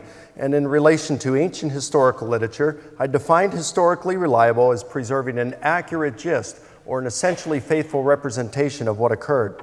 I then offered 6 criteria by which we may assess ancient historical literature and contended that the Gospels meet all 6. Therefore, they are historically reliable. So let's go back and review those again in view of what Bart just said. The first criterion is the author intended to write an accurate account, and I said the Gospels were written close to the events, large-scale conjecturing was not necessary, and that they chose not to omit embarrassing details, which suggests that they were attempting to report accurate history. Bart says, well, again, we're not looking by ancient standards, we're looking by modern standards. That's what we want to ask tonight. Well, I'm defining it by ancient standards, but I have contended that even by modern standards, we take these kinds of liberties. For example, Nabil's book, remember the kind of things that he said he did. That's the same kind of stuff that they did in antiquity. And Nabil was not unique in doing that. Lots of biographers and historians do it. Remember, I said 200 years from now, they're going to be doing things differently and make the way we do history now look poor. But we wouldn't want them to say, well, these guys were just bozos back then. They weren't reporting things that were reliable, and we should extend the same kind of charity to those in antiquity.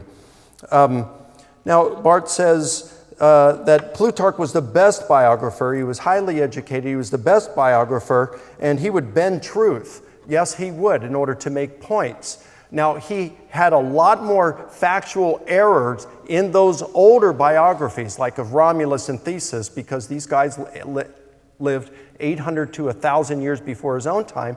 And like he said, he didn't have good sources on which to go. He said poets and fabulists. So basically, he said, I had to form these things and craft them in a way that sounded like history, but don't be under the illusion that they are good history here. But when you get to the ones more close to Plutarch's own time, like within 150 years, he's got good sources, and then he is quite accurate. And as Christopher Pelling at Oxford retired about 2 years ago, and he's the leading Plutarch scholar in the world, he says Plutarch is true enough.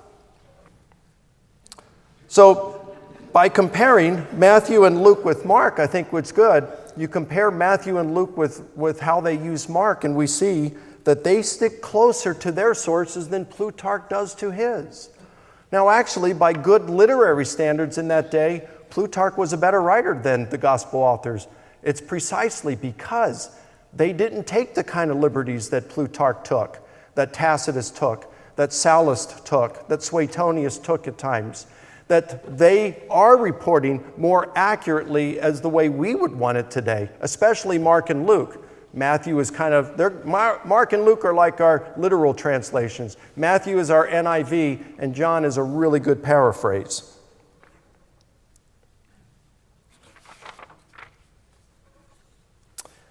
Okay, so then we go on to the fourth one, where I said the author and his sources were capable of reporting accurate history. And he says, well, what about the Sermon on the Mount? Did I already deal with that one, the Sermon on the Mount? Okay. Okay, number 5, we can verify numerous elements reported by the ancient author, and I mentioned how many items in the Gospel, such as names, places, people, and many of Jesus' teachings and deeds can be verified. He says, well, this doesn't mean it's accurate overall. Well, I agree with that. But remember, I said the names, places, Jesus' deeds, and his teachings. You put all that together. Look, we just don't have anachronisms. It's not like they're talking about Mary and Joseph and Thomas and Fred. All right, these are all names that would have been common to Jews in that region, in that period. You go outside of Palestine, you got different Jewish names. So it shows that these authors were familiar with Palestine around the time of Jesus, and that points to reliability. It's not something that you would just look at in and of itself and say, that means it's reliable, but it sure points in that direction. It favors reliability. Number 6, no more than a very small percentage of items reported by the ancient authors are known to be false. And here he persists in talking about contradictions. He said, did I say that there are mistakes? No, I didn't.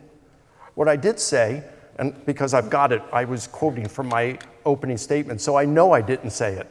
What I said was that there are about a dozen or so, a little more than a dozen, items that are reasonably good candidates for being errors. Now, to be clear, are they errors? I don't know. Maybe they are. Maybe they're not. I don't know. But even if they are, what I said is, if they are errors, it doesn't really matter or look on the overall historical reliability of the text. You don't have to have 100% accuracy. My wife is excellent with her memory. Excellent. Better memory than me. But there have been a few times in our marriage when I know she's gotten things wrong. That doesn't mean she's not reliable.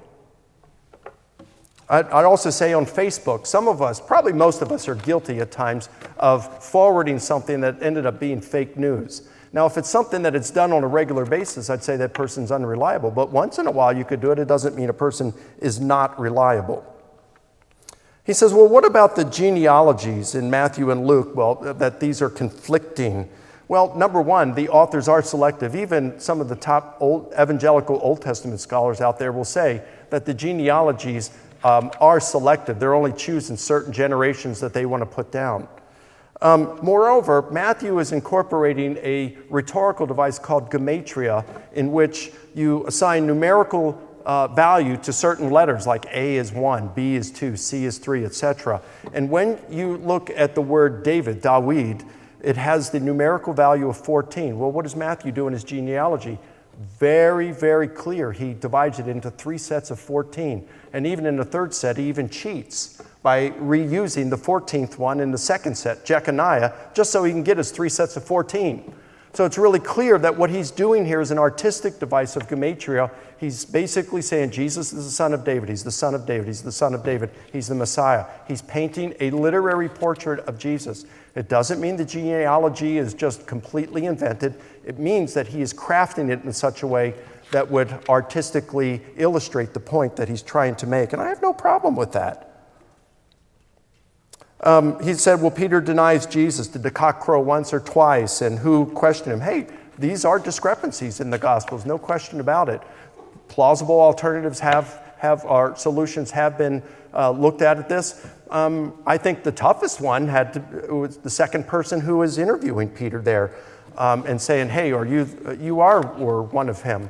And Peter denies it. Well, in Mark, it's the same servant girl. In Matthew, it's a different one. In Luke, it's a male servant. So what's going on here? I don't know. I mean, I could present a couple of different things. Worst case scenario, there's a tradition that people know, because there was eyewitnesses, that Peter was questioned 3 times in the courtyard of the high priest. He denied it 3 times, and they're trying to fill in the blanks, as any good narrative biographer or historian would do. It doesn't mean that the account itself is unreliable.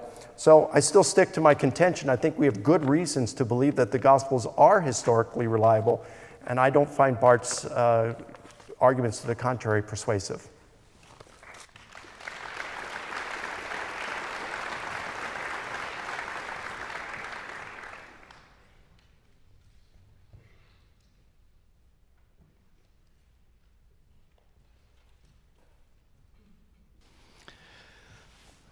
Okay, so We seem to agree there are differences in the Gospels that are discrepancies. And Mike doesn't want to go all the way and say that there are errors because he might have some explanations for them.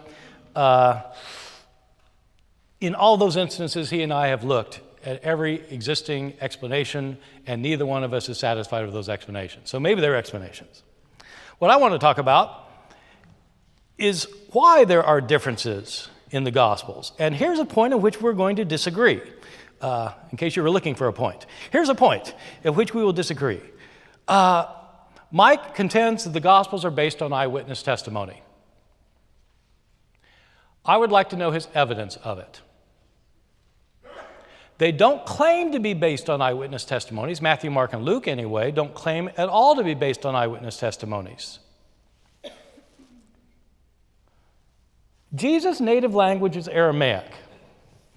The disciples of Jesus were lower-class Aramaic day laborers who lived in a remote part of Galilee. They were not educated. At this time in ancient Palestine, the best study indicates that only 3% of the population could read and write. Catherine Hetzer, Jewish literacy in Roman Palestine. You can look it up and see the evidence. For all of this, you ought to look at the evidence, because it's the evidence that matters. Most people couldn't read and write. The disciples of Jesus couldn't read and write. They were Aramaic-speaking day laborers. They didn't have an education. They didn't write the Gospels. The Gospels don't claim to be written by people named Matthew, Mark, Luke, and John.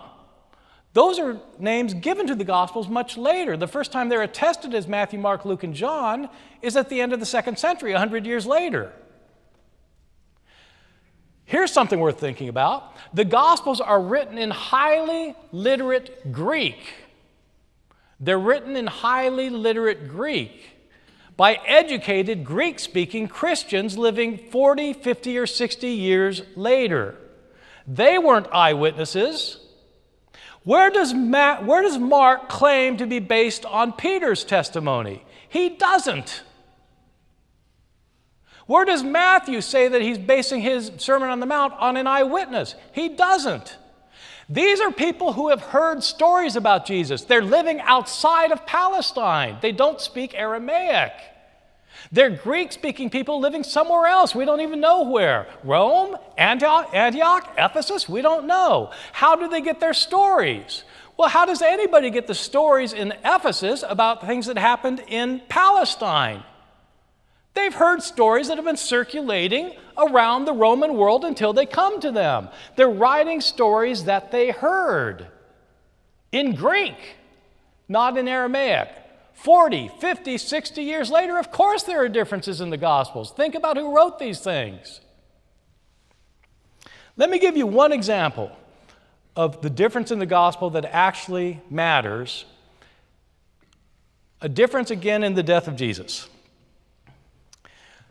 The Gospel writers want to emphasize different things.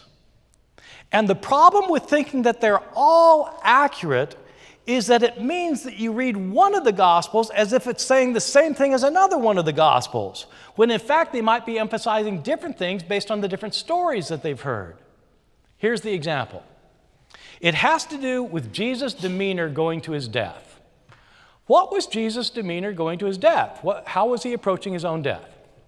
In Mark's Gospel, Jesus is on trial before Pontius Pilate, and he's silent. Pilate can't understand why he's silent. Pilate asks him, "Are you the king of the Jews?" And Jesus says only 2 words, "Su leges." You say so. That's all he says. He's taken off to be crucified and doesn't say anything on the road to crucifixion. He's silent the entire way. He's nailed to the cross, and he's silent the entire time. Both of the people being crucified with him, both of the robbers being crucified with him, both of them mock him in Mark's Gospel. And Jesus is silent, doesn't say anything. You wonder what is going on here. Why is Jesus so silent? It's as if he's in shock. And at the end, in Mark's Gospel, Jesus says the only time in the entire proceeding, at the end, he finally cries out, "Eloi, Eloi, lema sabachthani." My God, why have you forsaken me? and he dies. That's it. It is the most amazing account, gripping in its pathos, of a man who at the end feels forsaken by God himself and dies on the cross. As Mike has pointed out, Mark was one of the sources for Luke. Luke also tells an account of Jesus going to his death, basing his account on Mark, but changing it in places. And the changes he makes are significant. In Luke's account, while Jesus is going to be crucified on the road, he's not silent. He sees these women by the side of the road weeping. And he turns to them and he says, "Daughters of Jerusalem, don't weep for me. Weep for yourselves and for your children, for the fate that's to befall you." He's more concerned about these women than he is about himself. When he arrives and they nail him to the cross, he's not silent. He prays, "Father, forgive them, for they don't know what they're doing." While he's hanging on the cross, Jesus is not silent. He actually has an intelligent conversation with one of these robbers. One of the robbers mocks Jesus in Luke. The other one tells him to be quiet because Jesus hasn't done anything to deserve this. And he turns his head to Jesus and he says, "Lord, remember me when you come into your kingdom." And Jesus says to him, "Truly I tell you, today you will be with me in paradise." Jesus is not in shock in Luke's gospel. He's not wondering why this is happening to him. He's not wondering why God has forsaken him. Jesus knows exactly what's happening to him. He knows why it's happening to him, and he knows what's going to happen to him after it happens to him. He's going to wake up in paradise with this man next to him. Most telling of all, at the end of Luke's account, instead of crying out, my God, why have you forsaken me?" He doesn't say that in Luke because he doesn't feel forsaken in Luke. Instead, in Luke, he says, "Father, into your hands I commit my spirit." And then he dies. This is a Jesus who is calm and in control of his situation. It's a very different Jesus from the one portrayed in Mark. What people do, though, is they take Mark's account and they take Luke's account and they lump them together into one account so that Jesus says and does everything in both accounts, thereby eliminating the emphasis of each one. And then they throw in Matthew and John for good measure, and you end up with the 7 last words of the dying Jesus. You can do that if you want with the Gospels. But if you combine them all together, ignoring the emphasis of each, you have written your own gospel. You're free to do that, but it's not one of the Gospels of the New Testament. Each gospel is different. And it's not just the fact they have contradictions or errors. It's that each one is trying to emphasize something distinct. And if you don't let them each emphasize what they emphasize, you're robbing the authors of their own emphasis and their own integrity as authors who are trying to communicate a story about Jesus. Thank you very much.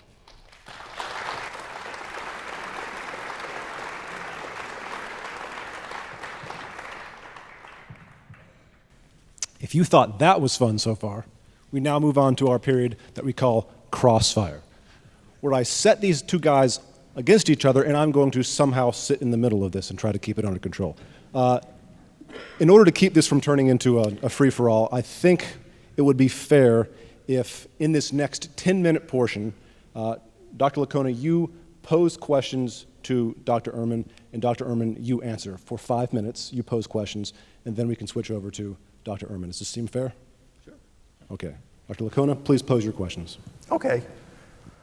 All right, Bart, you said there in your second rebuttal that the disciples could not have been the gospel authors because they weren't educated. The gospels are written in Greek, but the disciples would have been spoken in Aramaic. So I think of Cicero, one of the most highly educated people in the late Roman Republic. And even though he was so educated, we've got lots of letters that he's written and essays that have survived, yet there's one occasion when he's writing to Tiro, his amanuensis, his secretary, his scribe, And he says, Antony was over for dinner and he asked me to read something, and I said, no, I can't because Tiro isn't here and he makes me sound so much better. And we know that Paul used scribes as well on several occasions. In fact, in Romans 16:22, it says, I, Tertius, who wrote this letter, send you my greetings. So we know that, since that's the crown jewel of Paul's letters, that these secretaries of Cicero and Paul probably did a whole lot more than just taking dictation. They did some major editing as well, and then Cicero and Paul would have signed off on it. So if that was good enough for people like Cicero and Paul, why is there such a problem thinking that the gospel authors were the same thing to some of the disciples? Why is it a problem that, let's say, John, if he's illiterate, that he just had an amanuensis, a scribe, write this stuff down and kind of do the editing? Or, if it wasn't John, number one of Jesus' disciples, the same kind of stuff with Matthew and this, and maybe Luke was someone who collected these testimonies, and if he didn't write it himself, then maybe he had a scribe or something, and same thing with Mark. I don't see what the problem is there. Okay, yeah, happy to address that. About 5 years ago, I got really interested in the phenomenon of secretaries in the ancient world, and I looked up every reference that exists in Greek and Latin sources that I could find. There is no evidence of anyone at any time, to my knowledge, dictating an account in one language to be translated into another by a secretary. I don't know of a single instance. And the idea that secretaries are seriously rewriting what is dictated to them appears to be without foundation. As you know, Randy Richards wrote a book on secretaries, and he couldn't find any evidence of that. Well, we couldn't find any evidence of what? Of secretaries. There's only 2 examples in all of antiquity of a secretary who actually composed something for someone else. Well, we're not saying they composed like the gospel for someone else. It's like they did it. I'm not saying a pseudonymity here. I'm talking about that someone like, well, I would think Romans probably happened that way with Paul. Paul dictated Romans. Dictated it, and that's all Tertius did. Yes, that's what secretaries did. They wrote down dictation. Oh, come on. Well, you got Cicero here that says, no, that's not the case, that he relied on Tiro to make his stuff better. I give a detailed analysis of all of that. I know you did. I read the stuff. Counter forgery, so it didn't happen. So, but just take John, for example. So if somebody wants to say that, that John, the son of Zebedee, told somebody what happened and then somebody wrote it down. So once again, as with everything, I want to know what would make you think so. In other words, what about the Gospel of John makes somebody think that that's what happened? The Gospel of John, first of all, never mentions the name John. True, but none of Plutarch's lives mention the name Plutarch. None of Plato or Porphyry or Galen mentions his name. Plutarch doesn't write a life of himself. The Gospel of John is about Jesus in relationship to his disciples. John is if John was a disciple for the Gospel of John, he'd be in the story, but his name never appears. So what does one make of that? In other words, I'm not concluding anything. I'm just saying that if John is such an important figure who wrote the Gospel of John, you'd have to say, well, he's so humble, he doesn't mention himself. Do you believe that John was one of the disciples? Yes. Well, then how the name John doesn't appear in the Gospel of John? It's probably the beloved disciple. Oh, well, as you know. I happen to be with the minority of scholars that think John, the son of Zebedee, wrote the Gospel of John.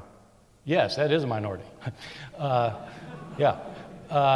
John, the son of Zebedee, was a fisherman in rural Galilee. Yeah. He would not have had an education. Well, no, I think he would have had an amanuensis, a scribe, and that wouldn't have been a problem at all. Well, but how is somebody supposed to think you're just not making that up? What's implausible about it? What's implausible? Because we have no evidence of anybody in the ancient world dictating an account in one language to be translated into another. Okay, so if you see me right now, and then tomorrow I come in, my hair's a whole lot shorter. You didn't see me get a haircut, but you can infer it. We've got stuff from the early church fathers, multiple accounts that talk about the authorship of these Gospels. And whether you like my evidence, at least I've got some evidence here that I'm presenting of who's. Okay, give me some evidence from John itself that is composed by John, the son of Zebedee. I can't from John itself, but I do from the early church fathers who say it. Okay, who's the first church All father? right, wait a to say minute. it? You Who's could the say first- the same who's the thing first- about Plutarch who's and the say, first- who's the give me first some church- evidence that Plutarch who's the wrote first any of church- those biographies that's Oh, no, evident no, in the biographies. Of course. That But is nobody a question. questions That's that a question Plutarch for wrote all, them. That's a question for every author from antiquity. Did this person write it or not? But Plutarch doesn't claim to write them in any of the 50 surviving biographies, but nobody questions it. We still have good external evidence. Classicists question that would- every author from every book from antiquity. They question Plato, they question everybody all the way up. It's a question for every author. But Did nobody this person write seriously it? questions whether Plutarch wrote those 50 Okay, biographies. so let me ask what the evidence is that John wrote it. Again, you say that there's no evidence from the gospel itself. You say, well, there's evidence from the church fathers. Okay, who's the first church father to say that John wrote it? No, that would probably be Irenaeus. Okay, when was Irenaeus living? Probably 170, 180. Okay, it's usually dated to 185. When do you date the Gospel of John? Probably 90 to 95. Okay, so 90 years later, you have one person who says it was John. Yeah.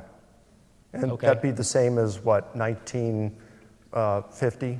Yeah, with having no record of it until now. What do you mean, until then? Well, there are other church fathers who know about the Gospel of John. Sure. They don't say anything about John writing it.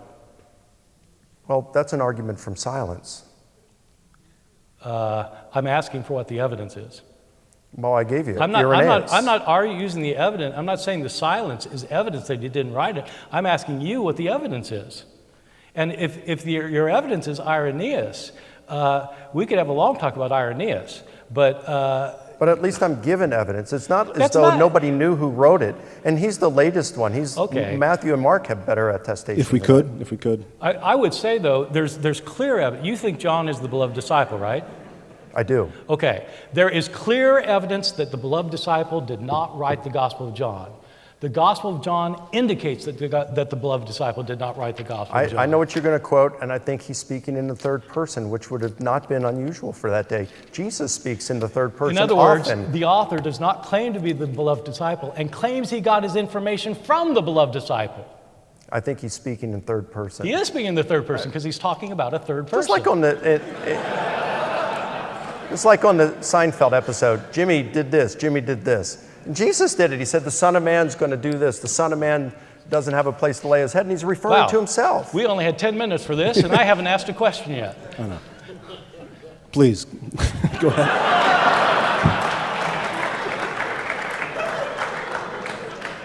We can go on. Okay, so Mike, you do agree that there are things in the Gospels that are not accurate as related. You don't think the zombies thing happened. Yeah, I mean, if we're going to say that every single word happened precisely No, I'm not as asking in that. a legal No, transcript, I'm not asking it that. didn't. I'm just asking, do you think there are things in the Gospels that are not accurate? I don't know. I gave you some candidates that I think they may Okay. be incorrect, but I would say the same of Plutarch. Do you think, yes, do you think that the zombies happened? I don't think if we had been there, we would have seen the zombies. Okay. I think that is a rhetorical literary Okay. device going Do on. you think there are other things we wouldn't have seen? So give me an example. I'm asking you for examples. Is that the only thing in the Gospels that you think is not accurate? Well, I didn't say it's not accurate. You're putting words in my mouth. Wait, If I said 9/11 was an earth-shaking event, you could say, well, that's not accurate, Mike. And I'm saying, you're missing the whole point. right. So I'm trying to get my mind around this.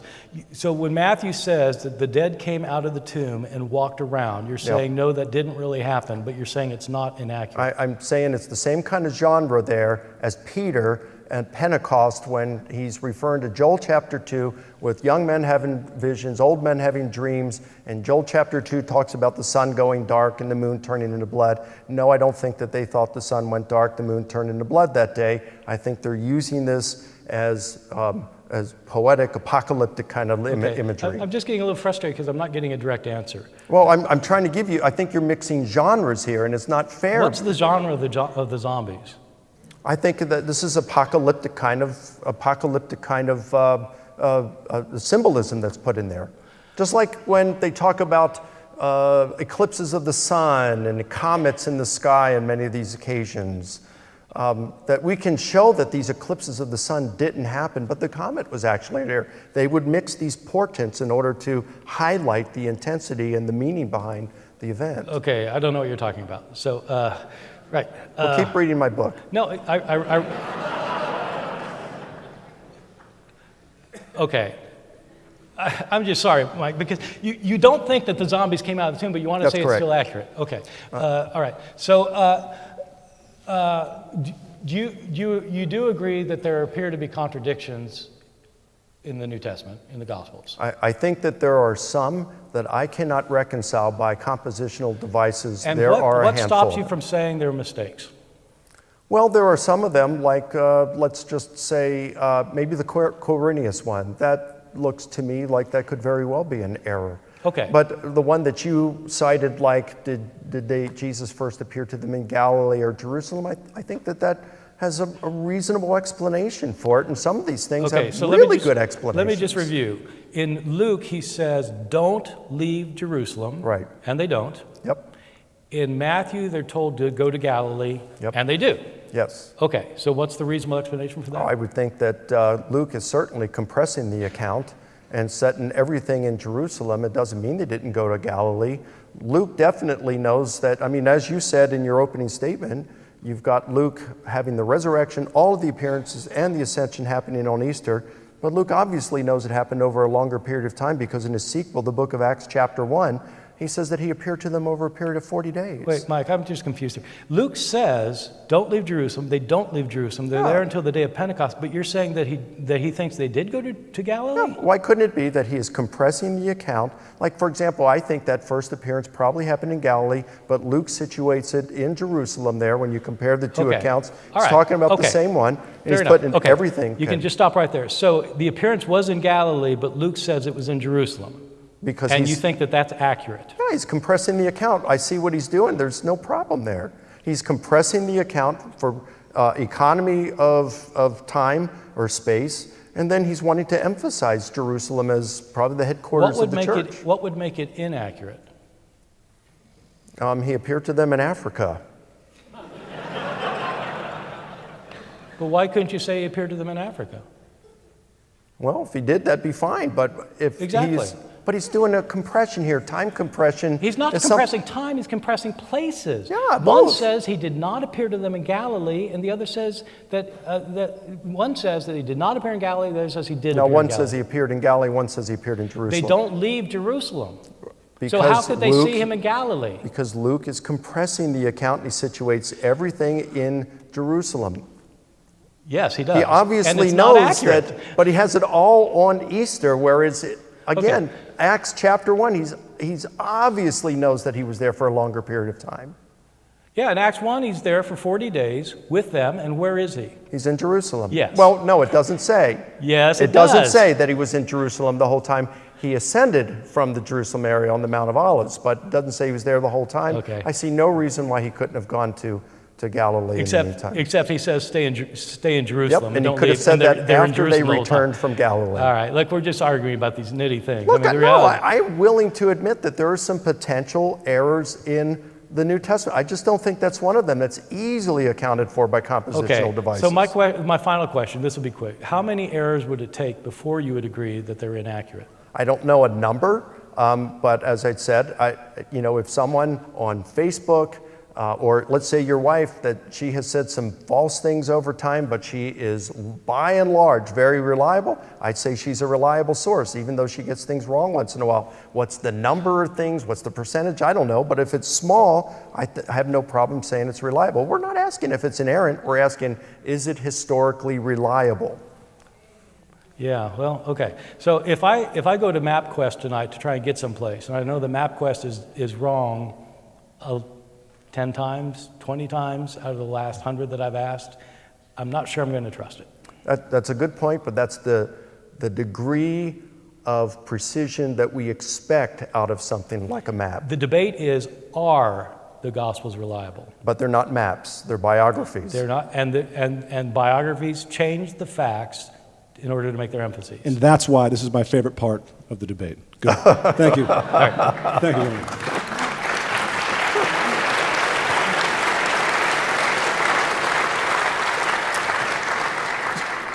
So now we move on to our closing statements. Each speaker has 5 minutes apiece.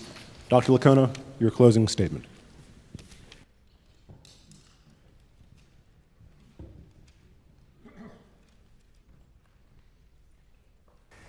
Well, I want to thank Bart for an enjoyable exchange this evening. I always feel challenged by him in a healthy way, and for that I'm grateful. This evening I've contended that we must assess historical literature in view of the literary conventions in play at the time of writing. In relation to ancient texts, I defined historical reliability as preserving an accurate gist or an essentially faithful representation of what occurred. I then offered 6 criteria and contended that the Gospels meet all 6. Therefore, the Gospels are historically reliable. Bart appealed to differences, the contradictions. Now, I understand the differences as resulting from compositional devices, by and large, that were common to the literary conventions of writing in that era. And I also pointed out that Bart has himself contradicted himself pertaining to the value of scholarly opinion. I could have named a couple other things. So by his own standards, he's disqualified himself as a reliable witness if we use those standards. Bart also said that we have no idea who wrote the Gospels and that they were far removed from the eyewitnesses. Well, that's false. The majority of scholars today, critical scholars, have ideas of who wrote them. And we saw that their authors were not at all far removed from the eyewitnesses, and some may even have been eyewitnesses. Bart's view is a position that is held by a minority of scholars. If he says we have no idea who knew them, who wrote them, and that they bear no trace of eyewitnesses. Bart also says that a story is not historically reliable if it only preserves the gist, if the order differs, or if an author alters the detail to make a point that's true, then the story is not historically reliable. But to me, that seems a bit wooden, a wooden literalist way to assess a story, and is not at all how historians, at least, would look at reliability. Now, this watch I'm wearing right now was given to me as a Christmas present by my parents around 1979. It's not a quartz watch, it's a Seiko automatic. Is it reliable? Well, that depends on the extent of precision required. If I worked for NASA or SpaceX and was in charge of coordinating things in order to launch rockets, well, then it would by no means be reliable. But for the events in my life, such as meeting someone for lunch or catching a flight tomorrow morning, this watch is plenty reliable. In fact, for what I need it doesn't even need a second hand. The gospel authors were writing according to the literary conventions of their day. Those conventions gave them a license to paraphrase, to adapt Jesus' teachings slightly, and to arrange material as they saw fit. And they did. But they took far fewer liberties than virtually any other ancient biographer took. And in the opinion of many critical scholars, the Gospels are rooted and filled with eyewitness testimony. Moreover, if we follow Bart's concept of historical reliability, we'd not only have to reject the Gospels as being historically reliable, but also virtually all ancient historical literature. Now, not everyone is as interested in these matters as Bart and I are, and of course that's fine. A far more important matter is whether Jesus rose from the dead. After years of focused investigation of the historical data, I'm quite confident Jesus' resurrection is an event that occurred in history. And if it did, Jesus' message of God's love for us is something we can hold with confidence. I'm sure Bart will agree with me that Dale Allison is one of the very finest New Testament scholars in the world today. After wrestling with numerous matters related to the historical Jesus, Allison writes, "While I am proudly a historian, I must confess that history is not what matters most. If my deathbed finds me alert and not overly racked with pain, I will then be preoccupied with how I have witnessed and embodied faith, hope, and charity. I will not be fretting over the historicity of this or that part of the Bible." Allison can have this attitude because he has also wrestled with the data and has also concluded that Jesus' resurrection was a historical event. And that's important because if Jesus rose from the dead, Christianity is true, period. Even if Bart were correct about the Gospels, and he's not.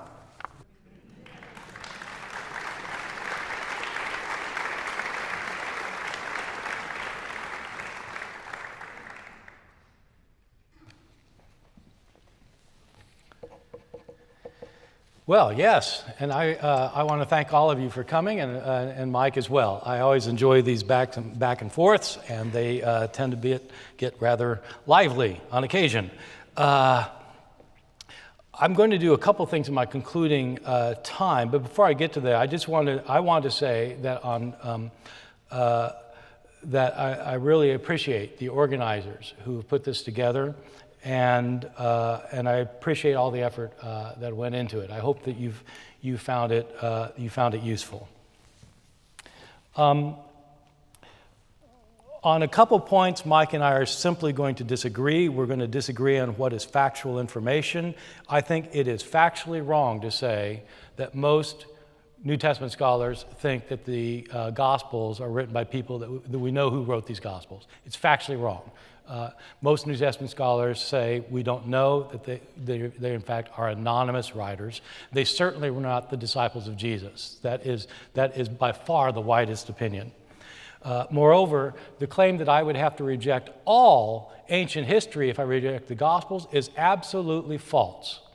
There are other historical writings from the ancient world that are far superior to the Gospels historically. They may not be as interesting to read, and they may not be as religiously important, but they are far more significant. But I'm not going to spend the rest of my time talking about that. I want to do two things. First, I want to tell you about my blog. I have a blog.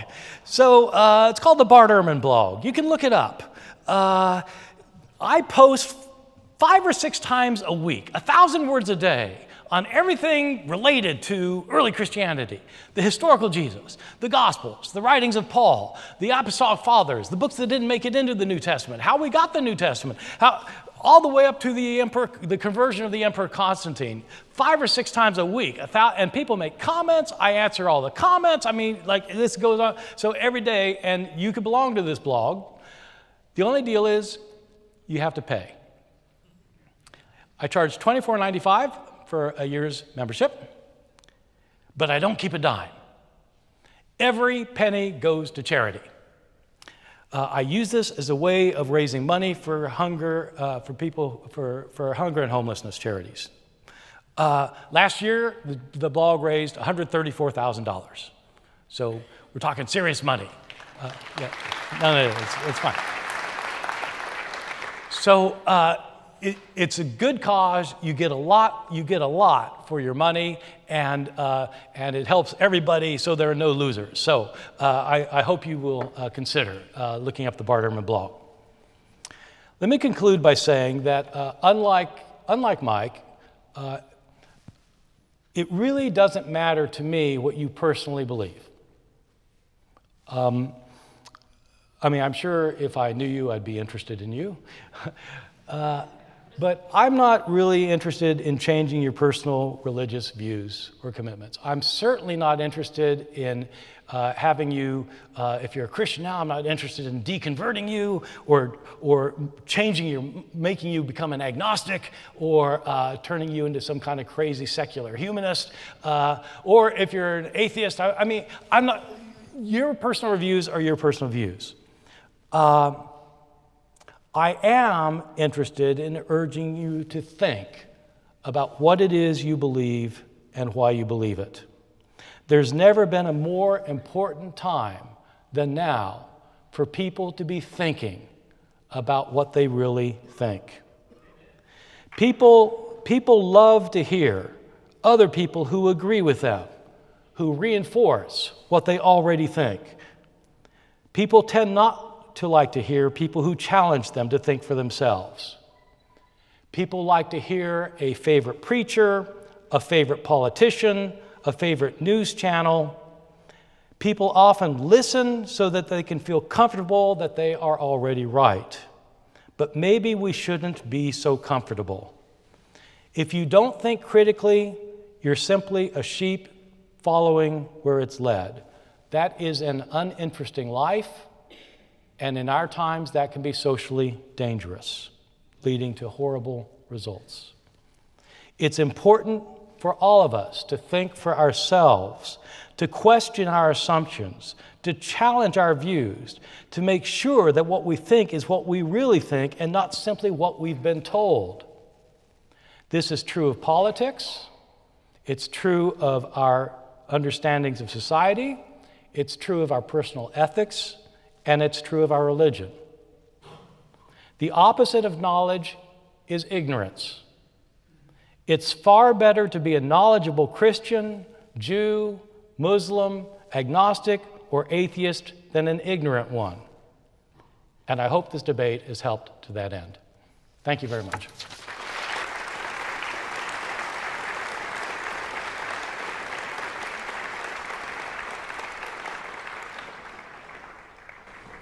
We now move on to our final portion. It goes on after this, the question and answer portion, in which the audience members can line up on either side of the aisle here. Those of you who have questions for Dr. Ehrman, line up on this aisle. Those of you with questions for Dr. Licona, line up over here. There are microphones in which you can pose your questions. We encourage you to ask questions. That is, we want you to have the courage to get up and ask your questions. But I would give you this piece of advice. You are asking questions and not delivering sermons. So perhaps brevity is in order.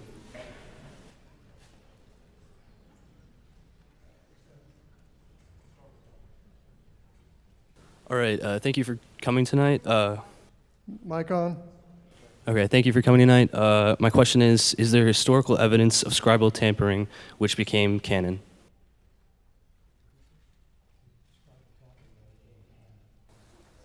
Describe the what that became?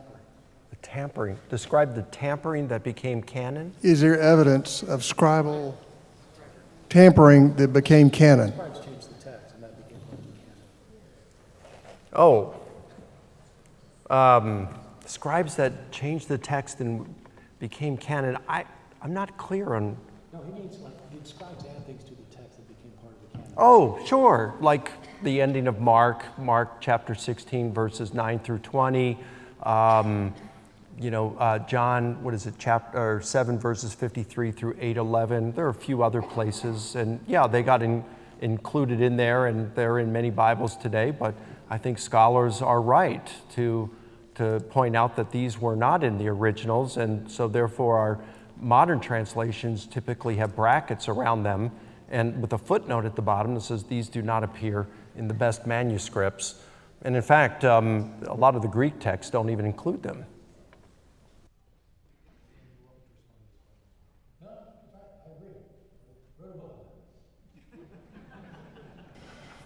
Yes, Dr. Ehrman, one of the questions people have about the Gospels is, of course, miracles. Now, in your book, Misquoting Jesus, you say, miracles, by their very nature, are always the least probable explanation of what happened. Now, I'm wondering, do you come to this conclusion in each case before looking at the evidence or after? Because if it's before, that can be understandable. But if it's after, aren't you kind of saying that, first off, no amount of evidence could convince you a miracle had taken place? And second, if a miracle is what has taken place, don't you have a historical methodology that's already ruled it out beforehand then? Yeah, my view of miracles is that accepting miracles is a matter of faith, not a matter of historical evidence. And that people who are believers have good grounds from their religion, from their faith, to think that miracles happened. But that obviously Christian scholars don't think that Muslim miracles probably happened, and Jewish scholars probably think that Christian miracles probably didn't happen. And the people who accept miracles are people who are within the faith communities, and that's because this is a matter of faith. That's why you, as a Christian, for example, would never convince a non-Christian that Jesus really walked on the water and that you can prove it. It's not going to happen. So because they don't have the faith commitment you have. So I see it as a matter of faith, not a matter of historical demonstration. I guess in response, I would say that just because a person has an inability to convince another person doesn't mean the evidence isn't good. And Bart knows this very well because he's been engaged in discussions with mythicists who deny Jesus existed. His inability to convince them that Jesus exists doesn't mean that the evidence for Jesus' existence is insufficient. When it comes to a miracle, I would say that if we have sufficient evidence that the event in question occurred, and if it's practically impossible for that event to have occurred by natural causes, well, then we're safe to, in fact, we're reasonable to infer that it happened by a supernatural cause. Now, as a historian, I think we could show that Jesus rose from the dead, but I don't think that as a historian I can show that it was God who raised him. Now, I do believe that it's a reasonable inference that God raised Jesus from the dead, but how could I show that it was God that raised him? But I do think we have sufficient evidence to show that he was raised. Could you just say what the alternative is to God raising him? Well, it could have been anything. It could have been an alien from a parallel universe doing a PhD experiment that had to convince people that he was God in order to get it. I mean, I'm convinced. Yeah, but see, the thing is, it's irrelevant. If there were no other explanations but God, well, that's all the more reason to believe God did it. But you don't deny the event itself because you can't prove the cause. There are many historical events for which we don't know the cause, but we don't deny the event itself. Yes. Dr. Licona, so earlier, Dr. Ehrman brought up that Jesus claiming to be God is only found in John and is not found in any of the other Gospels. And I think we can all agree that is a pretty serious claim. So do you think you could offer any explanation on why it would only occur in John and maybe not the other ones? Yeah, thanks for asking that, because I realized after I sat down I forgot to address that in my rebuttal. I think that Jesus is clearly portrayed as God in the Gospel of Mark, which is the earliest Gospel. And the reason I say this is when you read Plutarch's Life of Alexander the Great in the first chapter, he says, the purpose of biography is to give us a portrait of who this person is. They're not going to talk about all the events in the person's life. He'll even leave out events where the person was responsible for slaying thousands. But he wants to capture those events that illustrate who this person is. So you think about the Gospel of Mark. It starts off, the voice of one crying in the wilderness, prepare the way for the Lord, make straight his paths, as Isaiah the prophet said. It's not Jesus preparing the way for God. It's John the Baptist preparing the way for Jesus. Who does that say who Jesus is from the very beginning? Mark chapter 2, Jesus heals a paralytic and forgives him his sins, and the Jewish leaders present say, that's blasphemy. Only God can forgive sins. Chapter 3, you've got Jesus, I think it is, where he's doing exorcisms and so forth, and they're saying, hey, Satan casting out Satan. And he says, no, you got a strong man. If you want to rob his house, you have to bind the strong man, and then you can plunder his house. And basically he's saying he has bound the strong man who is Satan. Well, what human can bind Satan? Then he walks on water, something that Job chapter 9 verse 8 says only God does. He calms the storm, that says only God does. He does all these things all throughout Mark's gospel. Only God does these things. So what Mark does is he gives us a literary portrait of Jesus claiming to be God through his deeds. Whereas what I think in John's gospel, and virtually every single Johannine scholar will say, that John is giving us a paraphrase. He's taking Jesus' stuff and he's restating it in Johannine idiom. And many will say that John takes what Jesus would have said and done implicitly, and he restates it in an explicit manner. So did Jesus actually make some of these divine claims explicitly, word for word, like he does in John? Who knows?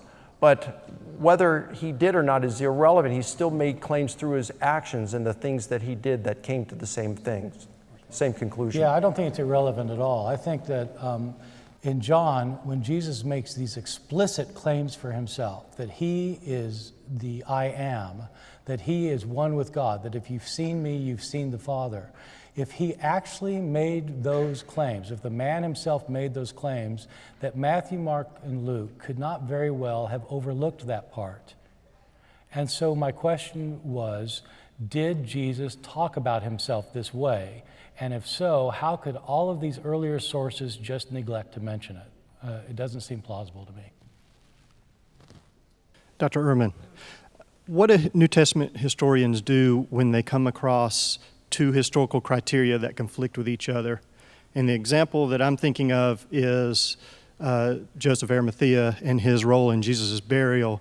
It meets the criteria of multi-attestation, but doesn't meet the criteria of historical plausibility, since we know that Romans did not take people off the cross. Yeah.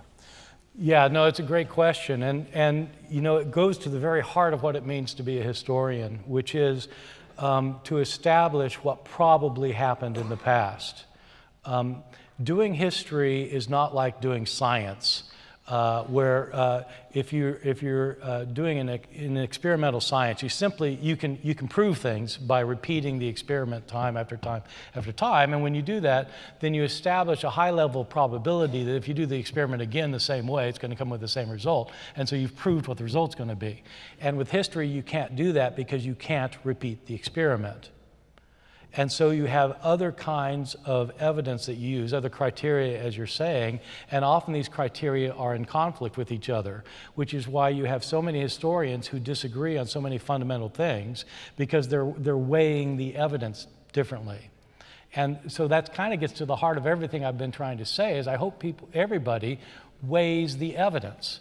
And just kind of see, and you have to balance it. And so with Joseph of Arimathea, I mean, most scholars would say, well, the evidence is pretty good, and others would say, well, that's not so good. And so you have to make the decision then. The only thing I would add, I would challenge the thing that you said about the Romans leaving people on crosses. That was the standard throughout the Roman Empire. But according to Josephus in Jewish War, Book 4, Section 317, he mentions that just a few years before the destruction of the temple in Jerusalem, so we're looking probably around the year 67 or 68, he says that the Romans had hired some mercenaries to come in, and they killed some Jews, and they didn't allow for them to receive a proper burial. And the Jews in Jerusalem were really infuriated about this, because it said it was their custom. The Romans allowed them to remove the crucified and the condemned and to bury them prior to sunset. That would have been in accordance with Jewish law. And through the about 1,000 ossuaries that have been bone boxes discovered in Jerusalem that were dated from about 30 BC to 70 AD, we see that this was a custom that the Romans allowed them to do. Wait. The ossuaries? What? No. The ossuaries aren't evidence that they took the bodies off the cross. They were evidence that they allowed people to receive proper burials. Not crucified people. Well, yeah, what about Yehohanan? Discovered in late 1960s. Okay, we have one evidence of somebody who was crucified. Yep. Okay, how long was he left on the cross before they took his body off? Who knows, but it was... Exactly! Oh, wait a minute, whoa. Who knows? But what evidence is there? Josephus says that they were removed... You said archaeological evidence. You said thousands of ossuaries, and I'm saying, what are these thousands of ossuaries you're talking about? It shows There's no that they archaeological gave them evidence. They allowed proper burial. Okay, What? I got you. How? All right, you're right there. All right, Okay. So we got one that allowed a proper burial for a crucified victim, of which I'm aware there, okay? But we don't know how long it took for them to bury him. Josephus... No. Hold on a second. You're talking about Yohanan. You're not talking about Josephus. All right, let me go back to Josephus for a second, is there that because that's where my point is to be made. Josephus said that before these mercenaries, the Romans allowed them to remove the crucified and to give them a burial prior to sunset. As you know, this is a highly problematic passage in Josephus. I've talked about it at extensive length on my blog about why this is really a difficult passage, and it simply isn't straightforward that the Jews did this. It is ambiguous. You mean in terms of the same day? I would acknowledge there's some ambiguity there, but then when we have multiple independent sources in Mark and John that talk about that was Jesus, his question. That's his question. But we have to move on. Yeah. Hi, Dr. Licona. I was just, because you were talking about how John was you think John wrote John. And so I was wondering, I don't know if you guys have ever debated this point before, but Dr. Ehrman wrote one time about how Nicodemus had a conversation with Jesus, and they were talking about being born again. And I think Dr. Ehrman wrote that conversation couldn't have happened in Aramaic. And so I was just wondering if you've ever discussed that, and if you have, like if you think it was added by a scribe, because if so, then the whole born again thing, if that was just something grafted on later, then that's kind of important, right? So I agree with Bart. I would say that Jesus and Nicodemus would have spoken in Aramaic, especially because it was there in Jerusalem, and it would have been in Aramaic and not in Greek. And he's correct that the term anothen, from above or again, that double meaning which is necessary in the story, as Bart rightly points out, is not there in the Aramaic. So I do think that what John has done here is he has recasted this conversation, and he has played with it some. And this is something that both Thucydides and Polybius and Lucian, and I mean, this is well known. I mean, it's without dispute amongst historians of antiquity that you could take speeches and you would take the gist of that speech, and then the author is allowed to do what they want with it as long as they are preserving the gist of what has been said on that particular occasion by that person. Then you're fine in order, as the author, the orator, to do with that as you want. So I think I would differ from Bart only in saying he'd probably go so far as to say Jesus and Nicodemus never had that conversation. The whole thing was invented. I would not go that far. I would say they did have a conversation, and we got the gist of that conversation, but that the author of John's Gospel has indeed done some stuff Confusion would with only it. have come in Greek, right? Say again? The confusion would have only come in Greek, right? That's kind of That's the correct. pivot of the whole. Yeah, and I think I Yeah, just so let me addressed just, that. I mean, yeah, we agree and we disagree. But where we disagree is I agree that the entire conversation is predicated on a misunderstanding that is possible only in Greek, but they were speaking Aramaic. So I don't think you can say the gist is right, because the gist is this conversation that's built around a confusion. So that's another thing we could argue all night about. Thank you. Dr. Ehrman, first of all, I want to say I'm glad to see that you're seeking the truth above all, and that you've devoted so much of your life to determine whether the Gospels are historically reliable. I question, though, if you're throwing the baby out with the bathwater, and I would like you to comment on what you think actually happened, in that you had the disciples, first when Christ died, run and was scared, and then all of a sudden they were speaking boldly about what they had saw and what they heard, and they were even willing to go to their deaths for that claim of who he was. So why do you think, if this was all pretty much fabricated, over a period of time, how did the early church start with such passion, and there was so much, commitment by the early church followers that claimed they actually experienced Christ and were willing to go to their death for that? Yeah, great question. Thank you.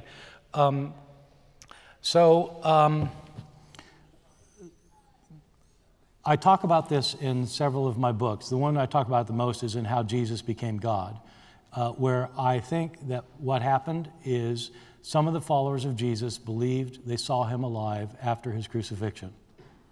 They had visions of him. If you're a Christian, then you think they had visions of him because Jesus appeared to them. If you are not a Christian, you think they had hallucinations. They saw something and they were convinced that Jesus was raised from the dead. And that's what started it. They convinced other people who convinced other people who convinced other people. Most people who were being convinced, of course, didn't see anything happen. They heard the stories about what's happened, just like there are 2 billion people in the world today, none of them who saw the resurrected Jesus, but they heard stories about it. And that's what happened in the early church. So I think they saw stories about it. They heard stories about it. I don't think we know how many people had visions of Jesus. I don't think that we know, I don't think we do know that they were willing to die for it. We actually don't have any traditions about how the disciples died until over 100 years later. So this idea that people always say that, they wouldn't die for a lie, we don't know how. I mean, how did the disciple Andrew die? We have no idea. Bartholomew, how did he die? We have no idea for most of these. We don't even get legends about Peter until the 2nd century. So what I would say is that they were convinced, and is on the basis of visions that they had. And if you're a Christian, it's because you think that they really saw Jesus. Could someone close that back door? There's noise coming in. Yeah, I would like to just respond when he says, we don't have anyone that's testifying that they were dying the disciples were dying until over 100 years later. Well, you've got John, who's writing in the 90s, and he mentions the death of Peter, it seems like, in chapter 21. But he doesn't say that he was martyred. Oh, he does say, yeah, okay, yeah. Okay, so that's pretty early. You got Clement of Rome writing around the same time, and he talks about the deaths of Peter and Paul. You have Luke in the book of Acts that talks about the death of Stephen, and that all these other disciples at least were willing to suffer No, you're and go to their misunderstanding. I'm deaths. saying that we don't know how the 12 disciples died. Paul wasn't one of the 12. Stephen wasn't one of the 12. Peter's the one that's mentioned, and James in the book of Acts. James, the son of Zebedee. That's it. So you believe that the whole Christian movement started because some people saw some visions and told others, and it spread? That's what the New Testament says. Yeah, that's what happens in the New Testament. You know, the empty tomb doesn't convince anybody in the New Testament. It just makes them confused. It's because they had visions of Jesus, they saw Jesus, that they were convinced. And so I think that that's probably right. Some of the followers of Jesus probably had visions of him after his death. Yeah. Hi, thank you so much for a great debate. My question is, how do you think Jesus viewed his own scriptures, the Hebrew Old Testament? Would you say that again? How did Jesus himself view his own scriptures as, historical documents? Did he build his faith on them, believing that they were accurate down to the detail? And if not, you're why talking do you about think, like how did he view the Old Testament scriptures? Yeah, like the David or something. Did you think that they were some myth, a lot of literary devices, or do you think they were, accurate down to the detail? And if he didn't, why do you think Christians seemingly build their faith on a higher standard than Jesus did? Yeah, well, good question. I think it's hard to tell specifically everything and really get it down to split hairs over exactly what Jesus thought about scriptures. But obviously, if we look at motifs throughout the Gospels, and he relied on the scriptures and quoted them. He quoted them when he was in trouble. He quoted them when he was being tempted. He quoted them when he was on the cross. Just like many Christians would, when they run into trouble or they get answered to prayer or whatever, they're appealing to the scriptures because they value them. They value them highly. It seems like he believed that they were divinely inspired. I don't know how far we could go past that. He might have believed much more about him than that. I just don't know that we could tell, beyond that what he actually believed. And it seems to me there was another part of your question that I don't remember what it was. Sorry, if he didn't view them as accurate down to the detail historical documents. Yeah, why do people today, why do they Christians spread seem to have over a like standard? inerrancy and things like that? I don't know. It's probably because we are a very precise culture with all technology and everything, and biography and history and how to write it has changed over the years. My motto is, whatever view of Scripture is, must be in concert with what we observe in Scripture. And so, period. It's got to be in concert with what we observe in Scripture.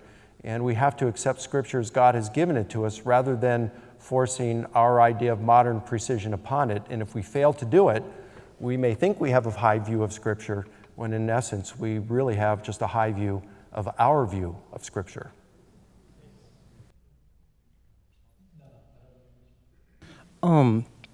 In your comparison between the two accounts of Jesus' crucifixion, you said in one of them he felt forsaken by the Father by crying out, my God, why have you forsaken me?"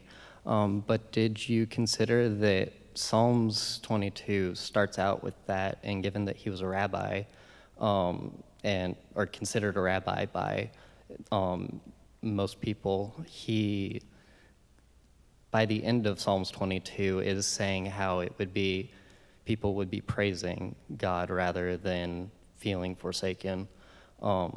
Why would you come to the conclusion for? Yeah, great question. So the cry of dereliction, as it's called, is often interpreted that way, that he's quoting the first part of the psalm, but he wants you to think about the end of the psalm.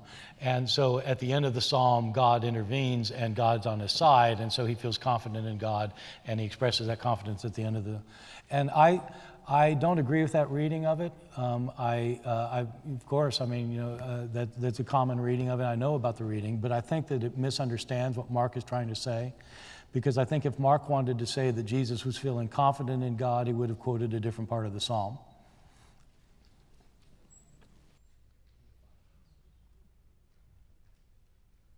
Dr. Licona, my essential problem with the way that you interpret the Bible is that it seems that it allows literally anything, period, to be excused away. I mean, earlier in the debate, I can't remember the exact details, but you were asked what it would take to convince you that you were wrong, and there was an example, I think, given of if it had said that Jesus had told them in like Africa or something. Why couldn't you, if it had said that, if the Bible said that the conversation took place in Africa, why couldn't you just say, well, that was intended to illustrate how far away they were from some particular city? If it said that Jesus rode to the moon on a winged horse, why couldn't you just excuse that away, saying, oh, well, that was intended to just show that Jesus was very powerful? What on earth could you ever put in anything using your method of interpretation that you couldn't excuse away? Yeah, fair question. Well, first of all, when I said appearance in Africa, it was in relation, why Galilee or Jerusalem, I just said that. If I had a little more chance to think about it, I might have said something a little bit differently. If all of our Roman records, let's say Suetonius and Tacitus and some others, said the prefect of Judea around the year 30, time of Jesus and his crucifixion, was Albinus rather than Pontius Pilate, well, then we might say that something was in error there. Or if we said that Caesar, instead of Caesar Augustus at that time of Herod the Great, that it was Tiberius Caesar, well, then we'd have a problem there, wouldn't we? Some of the Islamic literature has those kind of problems, but we don't have that kind of problem. Now, if you want to know, what would it take to disprove some things? Well, I mean, if we discovered an ossuary, a bone box, and it contained the bones of a crucified victim, and there was some papyri inside written in Greek, and it said, "We fooled the world until today," and it was signed by Matthew, Mark, Luke, and John. I'd say, and we could compare that and do a DNA analysis, and let's say it matches up with the blood on the Shroud of Turin, and so we know that these are the bones of Jesus. He didn't rise from the dead. I'd have to give up Christianity. I'd have to say that the resurrection never occurred, and that I've just looked at the evidence and it's led me in a bad direction. So there are a number of things that could convince me I'm wrong. Yeah, I don't know. I mean, the thing about Africa is that I think what you would say is that it's been compressed. And so I'm not sure. I mean, it does seem, I think I agree with the gist of what you're saying. The gist is what matters. And I think the gist of what you're saying, I kind of agree with. I think that it'd be very hard to find evidence that would change your mind. But you do agree. Well, I did acknowledge there are over a dozen items in the Gospels that have a reasonably good chance of being mistakes. Yeah. But you would acknowledge, given what Luke says in Acts, the 40 days, and that in Luke 24 he presents everything occurring on Easter Sunday, you would agree that Luke compresses the account in the Gospel, right? I'm not the one who has a problem with compression. Because okay, I don't either. So what's our problem? I know you don't, here? but I don't think the accounts are accurate, and you do. But they're inaccurate in your mind because he compresses. Of course it's inaccurate. Okay, well, I guess that's just a different way of viewing reliability. Do you mind if I ask two questions or just I'm sorry, one? I can't hear you. Just one. Okay. So you said that because the 12 disciples were speaking only Aramaic and they didn't have a lot of knowledge, shouldn't Paul be the connection between Aramaic and Greek because he is a Roman citizen and he talked to the disciples and they did understand him and they did respond back? So when he did on his mission trips through Acts, the 3 mission trips, shouldn't he already gotten some Greek followers with Barabbas over in Greece because he did eventually get there? And then he did go to Caesar because he did appeal to Caesar, and that would make the connection that, oh, the Gospels can be written in Greek because of that. I'm sorry, I got lost in there. Are you asking whether the disciples might know Greek or not? Or are you saying that Paul might know Aramaic? I'm saying that isn't Paul the connection between the difference between they can't write in Greek because they don't know Greek and they're not well educated enough to read and write, but Yeah. Paul Yeah, but Paul wasn't from Galilee. He's from some Greek-speaking city outside of Galilee, so he speaks Greek. But yet, shouldn't he be able to speak, understand the disciples because there is conversation between the two? We don't know how they communicated, Paul and the disciple. I mean, some people think Paul knew Aramaic, but I kind of doubt that. And so we don't know how they communicate, whether they had interpreters or we just don't know. Yeah. Yes. Okay, my bad.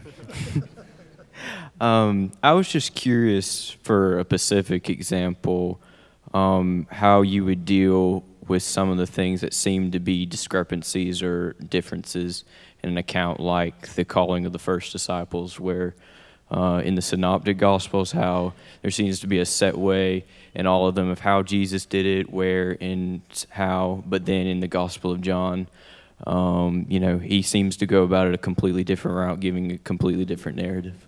Yeah, good question. The bottom line is we can't get into a time machine, go back and verify any of our hypotheses. So all I can give is a hypothesis I think is plausible. All right, my guess, I think if we went back, we'd probably see things happen closer to how John has it in the calling of the disciples, and that the synoptics have just streamlined things.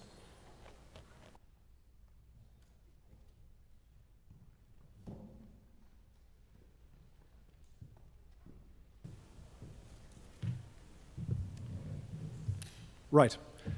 Our evening, unfortunately, is drawing to a close, but I don't want to let you leave without giving a couple of plugs for our hosting groups. Please look up and consider joining the KSU History Club. You can go to the Owl Life website, KSU website, or you can go to Facebook and look up KSU History Club.